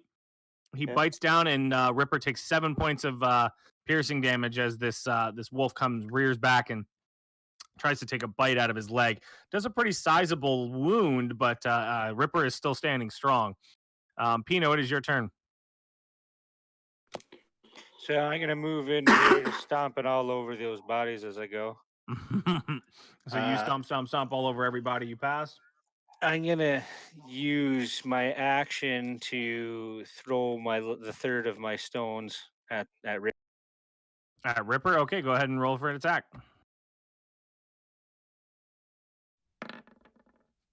15. 15 does not hit. Oh wait, my. sorry, he's a wolf. So yes, 15 does hit. So go ahead and roll your damage.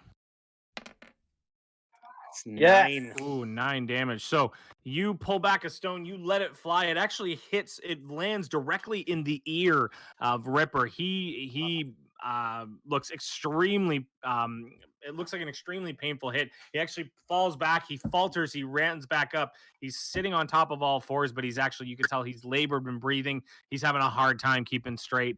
And he is in rough shape.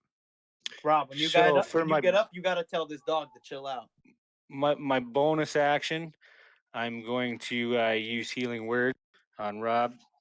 Okay. And I tell him, don't worry about the fucking wolf. The wolves are gonna tear his ass apart. You just go after that big stinky bastard that left, and cast healing words.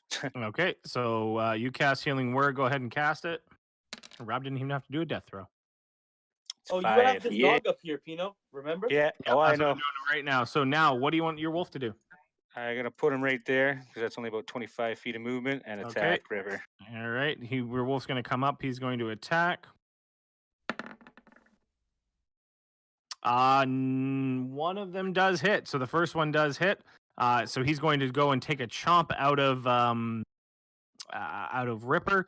He bites into the neck of Ripper, and you see Ripper just sort of fall down as he falters under the weight of this other wolf. You see all the other two wolves just sort of jump in together and start just absolutely tearing Ripper apart.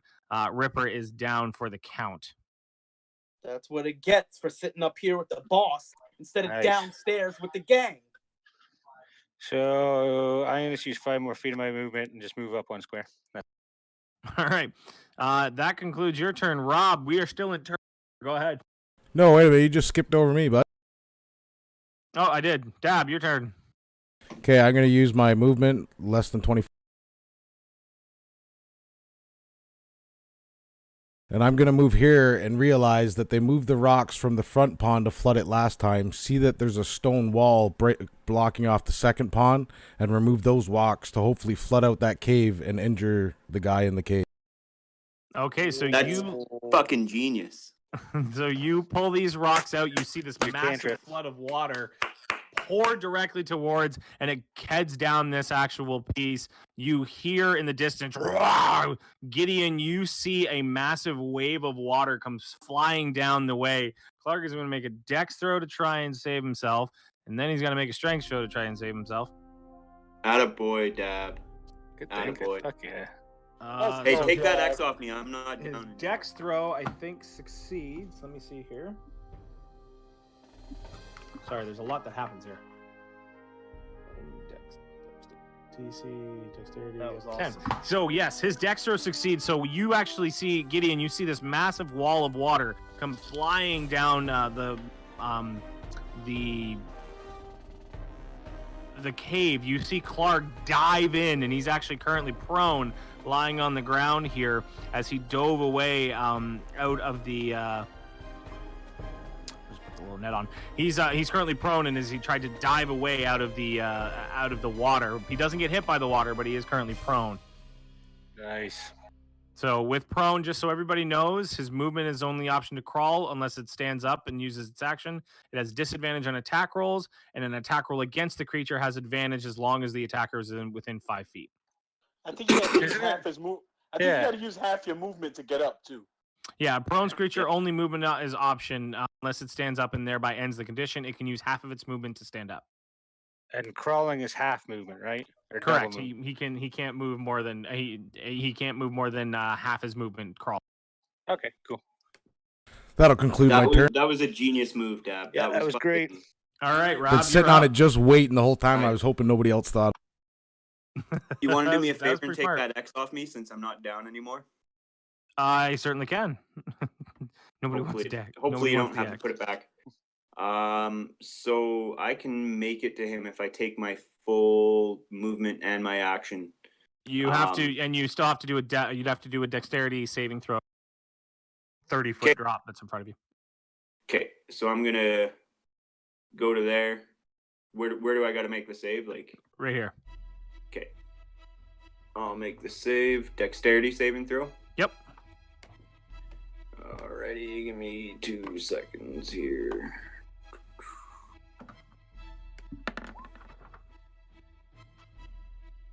$15. 15 will do it. So you managed to slide down unharmed. You basically ride your way down this embankment. You end up right at the foot of this raider with Gideon. You still have probably, because that was a 30-foot fissure that you went down, so you don't have a lot of movement to move. So I don't know how far you went to actually get there. I was right here, yeah. So you went 25 feet to get to get to the top, then you went another 30 feet to go down it. So how many Keep in more mind feet? it's 6 seconds, so you probably got another 5 feet-ish to go. Okay, well I'm just gonna take my action to Mhm. dash and go the rest of the way, and I'm gonna go right there. Block it off. He can't go anywhere without me getting a free shot at him. Okay, all right. He So can take a shot at me, but he's gotta hit me. all right, so that concludes your turn. Clark is up next. He's going to take half his movement to stand up.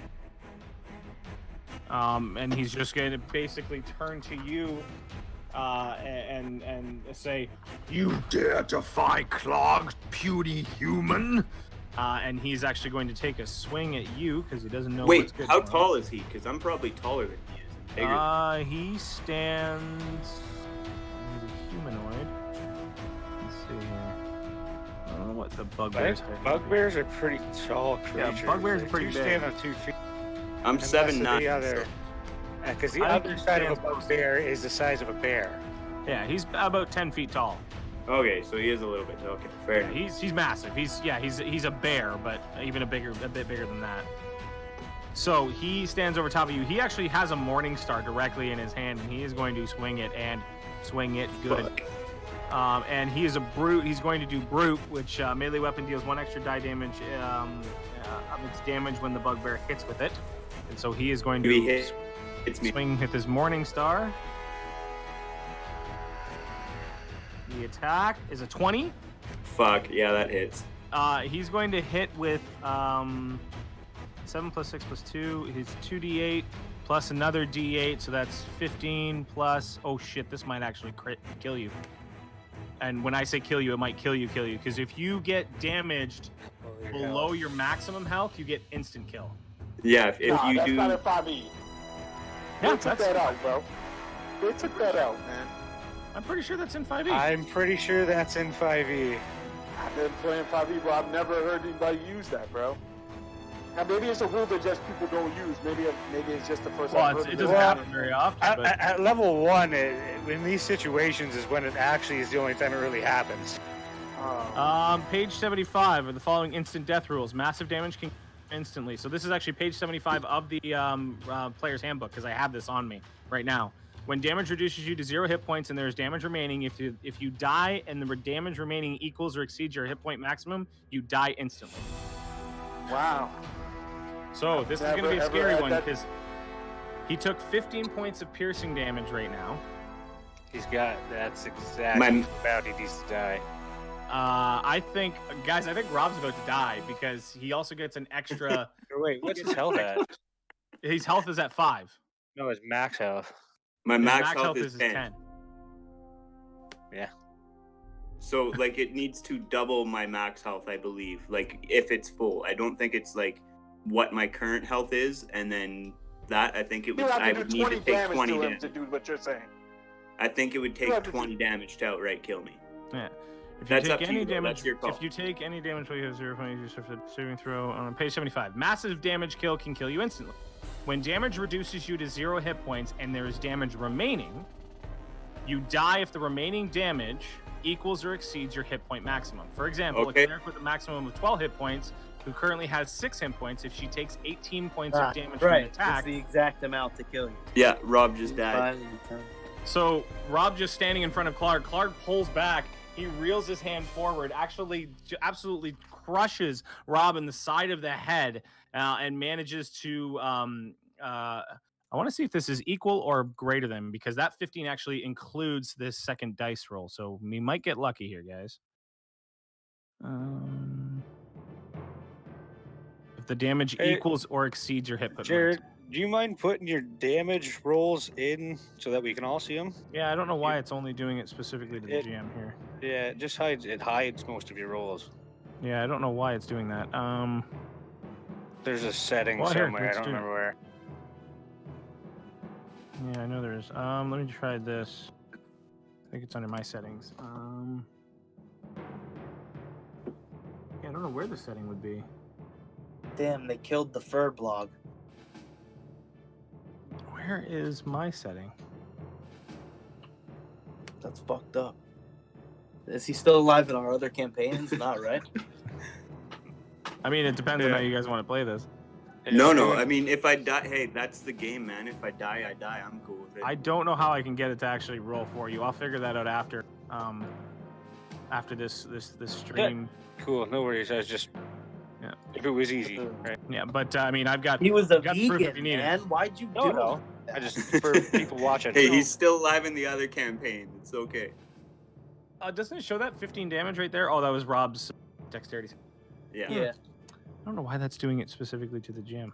No big deal, man. We can figure it out. I wonder later. if I this just thought works. if it was quick. No, that still doesn't work. Well, I could also go with the second roll I just had, which was only 4 piercing damage. It's up to You you. are the DM, man. Death is part of the I'm game. really pissed off that I can't get this this working now. Okay, I'll have to figure this out. Well, considering Clark was down, he took half of his movement, and I really Rob, totally honest, because that means we have to go through this again. I'm going to say he does 14 points of damage, and Rob is on death's door. So I'm going to put it this way: one death save failed right now, Rob, and you're out for the count. So That's you fair. go down. That's You fair. you get absolutely rocked. It actually pushes you back about 10 feet down into the opening of the cave, where Gideon might have to try and help stabilize you or at least get you back up. You are out for the count and in really rough shape. Blood is just gushing from your head. Clark just sits there and goes. That will conclude his turn. Gideon, it is your turn. You just Let saw him have Rob. it, Gideon! You just saw Rob get absolutely eviscerated. Like fucked up. Okay. Yeah, Rob's dying. Well, I mean, he's got an entire turn to get healed or stabilized. Nobody's got any spells. Well, I mean, as long as he gets stabilized, it's all comes down to a medicine check of Gideon, right? If Can we give him the herb? what all Gideon has to do is get a medicine check of 10 or higher. If he gets I'm gonna move to exactly one. You can whole go right space there, away Steve. from Clark. so one whole space away from Clark. Yeah, because I have range with my trident. I can attack from one space away. Okay, so as you pass through him, though, you're going to move within 5 feet outside of I'm that. not, bro, I'm right here. All I gotta do is move diagonally one space, and I'm one space away. He doesn't want to go past. Yeah, How he's is not, How he's is he not not going to go looking. past him? He's not looking to heal him. He's looking to kill the other guy. No, I Yeah, understand. How am I But are gonna heal? Go ahead. Are you trying to be 5 feet away from, like, more than 5 feet away from? What I'm saying is, as soon as you go outside of his range, You see the space of Clark? You see beside Clark I the see. space You're going with the there. rock in it? So you're not gonna go try to help Rob out. How am I gonna help Rob and the Clark is standing over him? I gotta get rid of Clark before I can do anything. You to can anybody. safely go there. Yeah, Clark is not necessarily standing over him. He got knocked. I mean, Rob has gotten knocked down the way. Clark is inside the cave. He's about 10 feet away. But you would have to. The only thing that would have to happen is you would risk an attack of opportunity by running past. I'm attacking Clark. Okay. Clark. All right, you can attack Clark by all means. Rob is currently sitting on the floor, just. Hey, Again. man. Man, he's fucking vegan. All right, so go ahead and roll for attack. I'm not gonna stand in front of Clark and put my own life in danger by not addressing. What's he? I'm What's he? tasting That doesn't blood help for me the to first die, time too. in my life. It doesn't help my dead friend for me to die too. What are we attacking? Everything. They're trying. No, actually, the first thing I'm gonna do is I'm gonna throw the net. Maybe I can get him with the net. How big is he? He's 10 feet tall. He's considered a large. I mean, like, What? Is he? Fuck.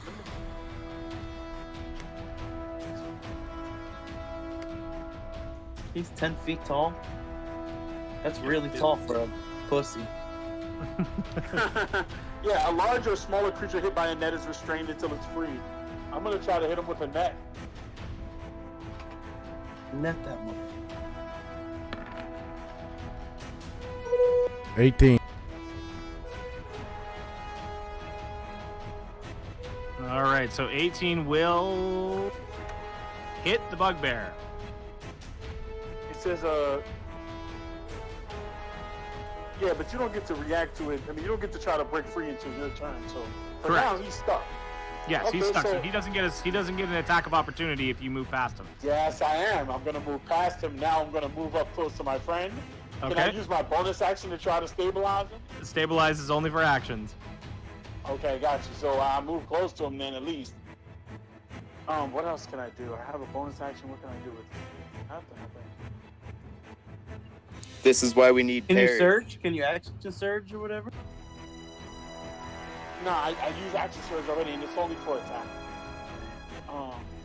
Yeah, that's all I can do. Sorry. All good, man. All good. Yeah, and I'm Okay. sorry. I didn't feel good playing parry, bro. It wasn't because it was like I don't want to be a cleric walking around with a gang of criminals. That makes no sense at all. I'm just bugging. I knew exactly what Oh. I was doing when I did it. It's my own fault. That's the He way decided the to game go is. up against a giant bugbear. Yeah, throw his that's chest the out. game. Well, just anyways, getting up from his first knockdown.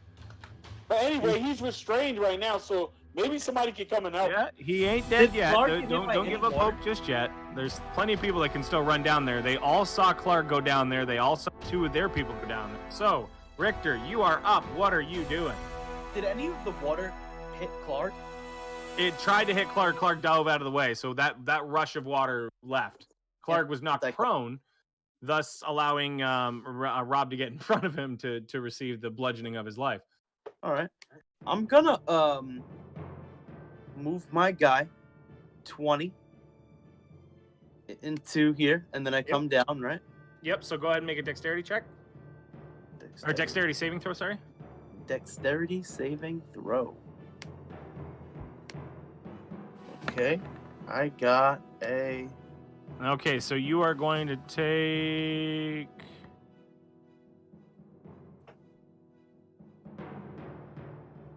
Rolling the dice, rolling the dice. Okay, so that only went to me. So you are going to take. I hope you can see this one. It's You guys see that one? Yep. You take 4 points of bludgeoning damage as you fall down the edge of the.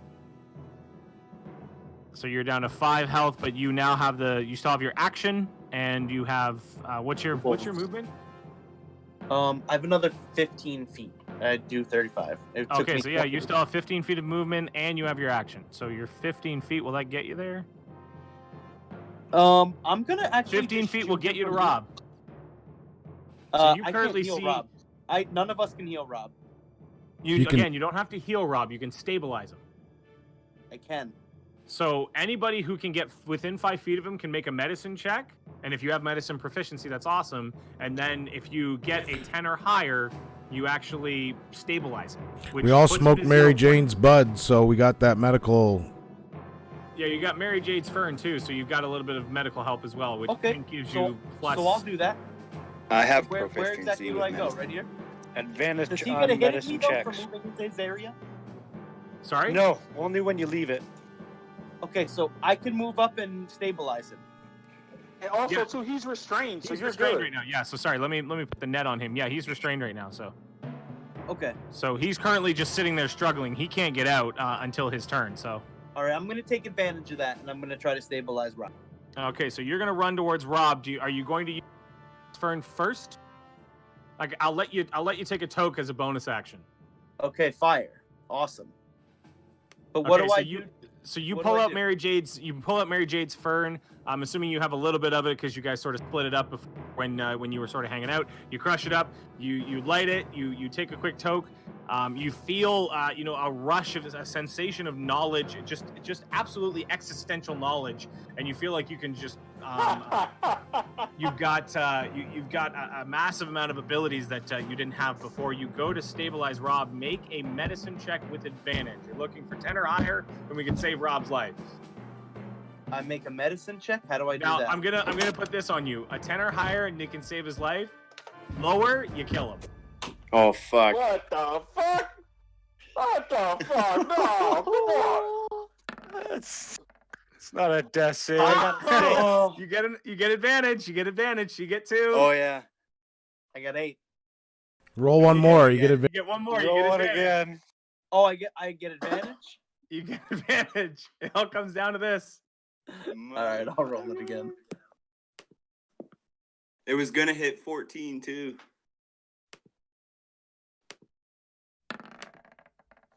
Oh, my God. So you go to administer this. I'm sorry, Rob. I did all I could. All good. All You good. actually really did not do all you could. I really You did not. You should have died with the Morning Star. You go to stabilize Rob, and he one of the worst ways possible. You go to actually what you think. You actually try to tourniquet off his neck. In your stupor, in the way that you're in right now, you don't realize that when you tourniquet somebody's neck, you're actually suffocating and strangling them. So you actually end up sitting there as strong as you possibly can, pulling as hard as you can this tourniquet that you're actually putting around Rob's neck, and you hear him like sort of struggling. You think he's struggling to try and come to life. He's actually you're strangling him. You hear the last bits of life come from his mouth, and then he basically just goes limp. You turn around in full confidence that he's just simply in a coma and that you've helped him out. As Clark is looking through the holes of the net, I'm gonna take a puff of the herb. I'm gonna look at him and give him the craziest smile he's ever seen in his life, and Yeah. I'm gonna start howling and barking. You're gonna start howling and barking. Can you make an intimidation roll, please? Sure.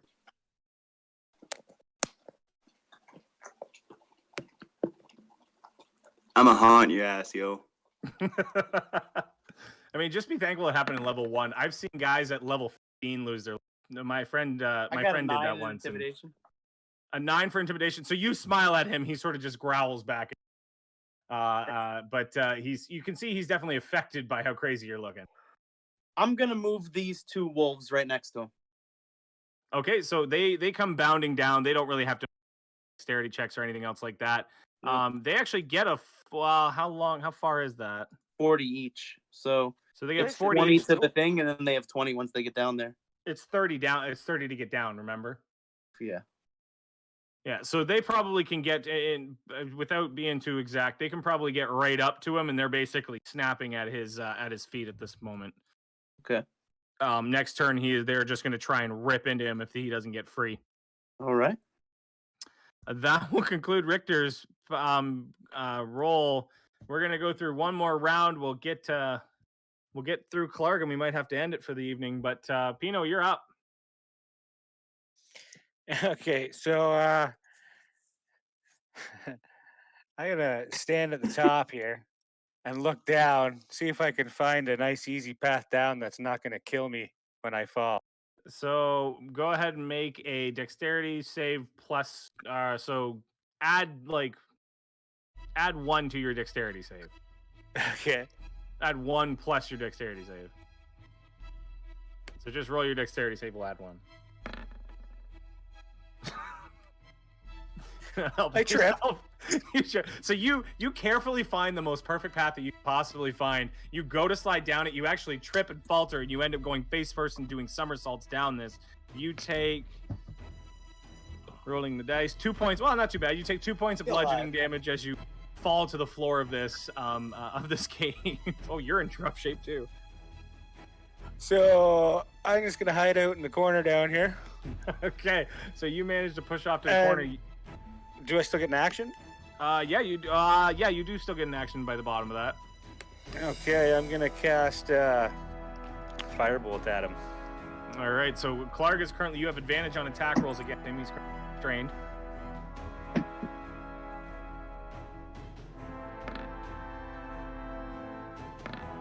So neither of those hit. That's it. So you pull back your let a bolt go through. It basically sails right through the net, and Clark just sort of laughs and looks at you and chuckles in a sneer. Your wolf manages to as well bound his way down, and now you have 3 wolves completely surrounding Clark, ready to just tear into him on the next turn. Dab, it is your turn. You are currently up with the bricks.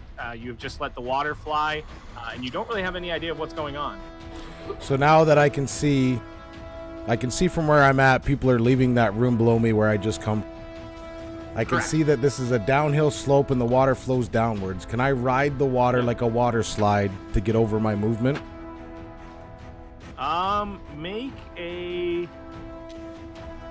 That's a hard one. I'm going to say make an acrobatics check just to make sure that you can sort of dodge all of the different rocks and everything else like that as you go. And then also you're going to have to make a strength check to make sure you can get out of the water. This is going to be a tricky one, but if it's successful, you can get down there. Okay, so you managed to jump into the water. You managed to dodge every single one of these rocks and rapids that hit you. You end up getting around to this area right down there, and now you find yourself. You see Rob just sort of sitting on the edge of the stream. His blood just coming out of his head, and you see a rope, like sort of a ribbon or a cloth wrapped around his neck extremely tightly, digging into his throat. Make a strength check to see if you're going to keep sailing down the river, or if you're going to be able to stop.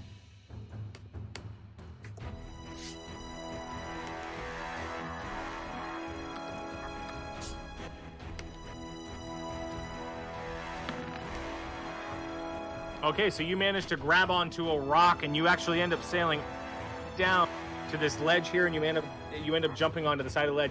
You still have your action. And now I will. At this point. And now I will cast.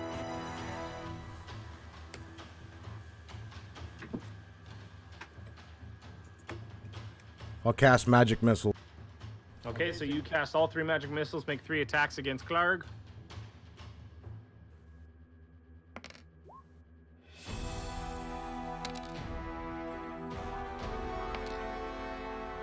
Awesome. Good rolls. So you stand directly in front of him. You look him straight in the eye. You see what's been done to your friend. You pull out your staff and you just fire off 3 missiles, point blank range, directly in front of him. All 3 of them hitting him square in the face. They do 10 points of damage, and he takes it in stride. He goes doo, doo, doo, and just sort of looks back at you and growls. He's looking rougher. He's not rough at this point, but he is in rough shape. Anything else for your action? So since that was all included in my movement, and I only used like 15 feet to get on, I'm going to use 5 feet to get out of his. The minute you, yeah, actually you can, because his range, he can't take an attack opportunity because he's netted. Yep. So yeah, you can pull back just a little bit, and that concludes your turn. Sadly, Rob does not get a turn. It is Clark's turn now. He is going to try and break the restraints with a strength check. Is there a strength check against your net?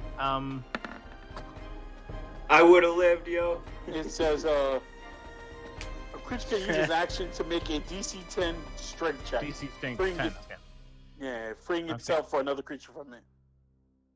But he has to use his action to do it. So he's going to use his action to try and break out of this net. He handily breaks out of this net. So basically, you see him sort of struggling. He breaks his hands out and just growls. Just he though, in all of his gusto, is actually going to try and move away, and he's going to trigger several attacks of opportunity.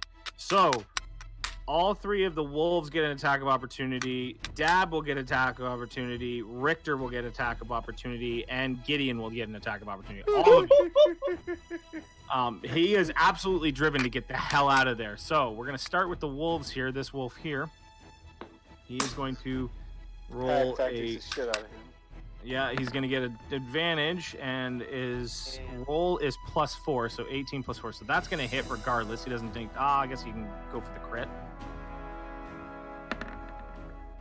And he does not get it. So he's going to take, that wolf is going to take a chomp out of him.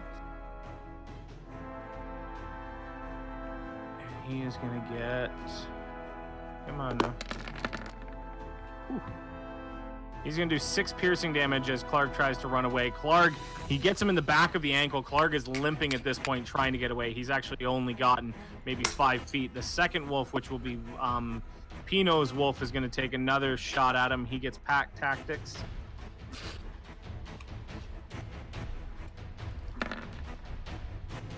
That will definitely hit. He's lucky. He only got a natural 1, so then he will bite as well.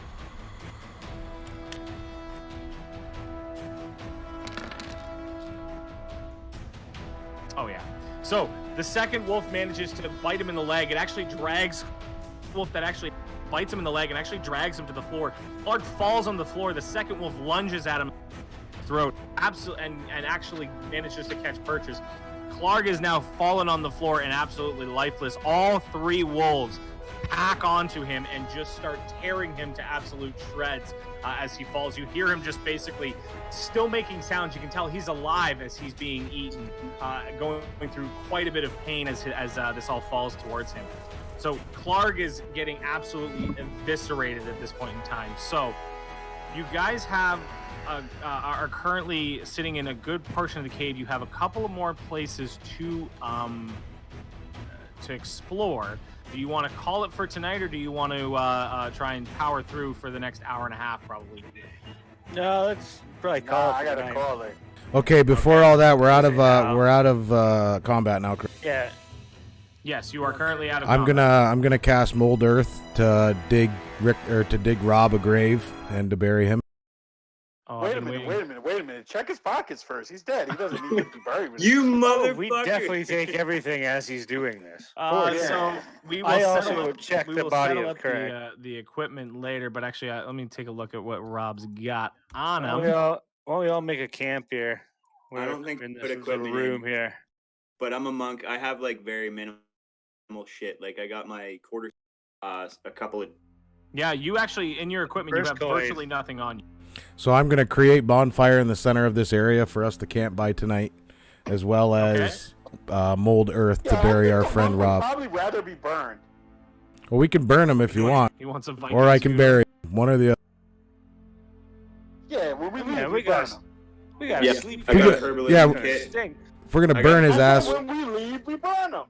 Okay, all right. I'm gonna take a Uh, staff. I'm gonna keep it. I got All right, thieves so you tools, take a staff and herbalism you kit. keep it. I'll take the thieves' tools. Okay, so you guys make a small fire. Dab, you gain some thieves' tools. Pino, you gain a quarterstaff. I'm just gonna name it Richter's. Richter actually pulls out his lute and starts to play a very somber tune on his lute as Crossroads. He's playing Crossroads. I was thinking more like Dust in the Wind. It's funny. It's got a bit of comedy to it, but it's still sad. Dust in the Wind or Crossroads, and he's just playing along on his lute as We all take a moment. Dab, as Dab sort of creates Mold Earth, you see sitting in the stream, you see this a mound of dirt form around Rob Rockley in his 7-foot frame. You all sort of hang your heads. Dab creates a small fire in between all of you for you guys to get warm. You sort of think on the day and the decisions that you've made, and and understand. You're starting to come to a bit of understanding. You're a relatively new crew, and you sometimes let the excitement of the battle get the best of you. Taking this as a learning session and a learning experience to make sure that you don't make the same mistakes, and ensure the safety of the rest of your clan. Yeah, I'm just gonna sit in the corner and feel bad about the situation. Seeing somebody that was with us for a few days die, just take it in. You guys know deep down in your subconscious that somewhere in some other universe, maybe, Rob still lives. And I'm gonna feel no way really because I'm neutral to it all. But I also realized that his dumb ass went running after a guy after just being revived, so he kind of deserved it. You're more critical about the situation, Dad, but you do realize that a life has been stolen away. You don't necessarily feel sadness. You feel almost regret and disappointment because now you're one less person. So you're you're running the numbers in your head. Man, dudes die every day, B. Oh yeah. It'd be all right. Tough, right? Gideon the pirate has seen so much death and destruction around him. He has very little to no sort of effect on this. He sees it as a normal occurrence in the clans that he runs with. So he's not. Man, as far as I'm concerned, try to keep yourself alive as much as you can. But once you're gone, I'm moving on. Yeah. Yo, can we have a moment of silence, please, for Rob? Just a moment, and listen to the beautiful music. I pack my bowl. So you actually pack your bowl. You end up passing it to you pass some of this Mary Jade's Fern to every single person in the group. All of you, equivalent to a pour out of the beer. You all take one big toke in memory of Rob Rockley, and wish him well into the sweet goodbye. This campaign is hardcore. Somebody died in the first adventure. And with that, I think we'll draw an end to the stream. I'd like to thank everybody that joined us for our 420 special stream, for all the follow. R.I.P. Rob, yo. I Rest didn't think in this was peace, right Rob. like that. R.I.P. Rob. Thanks to Toki Thanks for for watching hosting. me die. Thanks to Toki for hosting us today. Yes, thank you, Togi. Yeah, Toki. Thank you, Toki. And Hey, that just shows we're playing Thank real, you, right? Jared, for DMing. This shit was dope, bro. No worries. and we'll all Rob be back. Rockley, gone but never forgotten. And we'll all be back again this Wednesday. And then Later, next. bro. Yep. Thank you.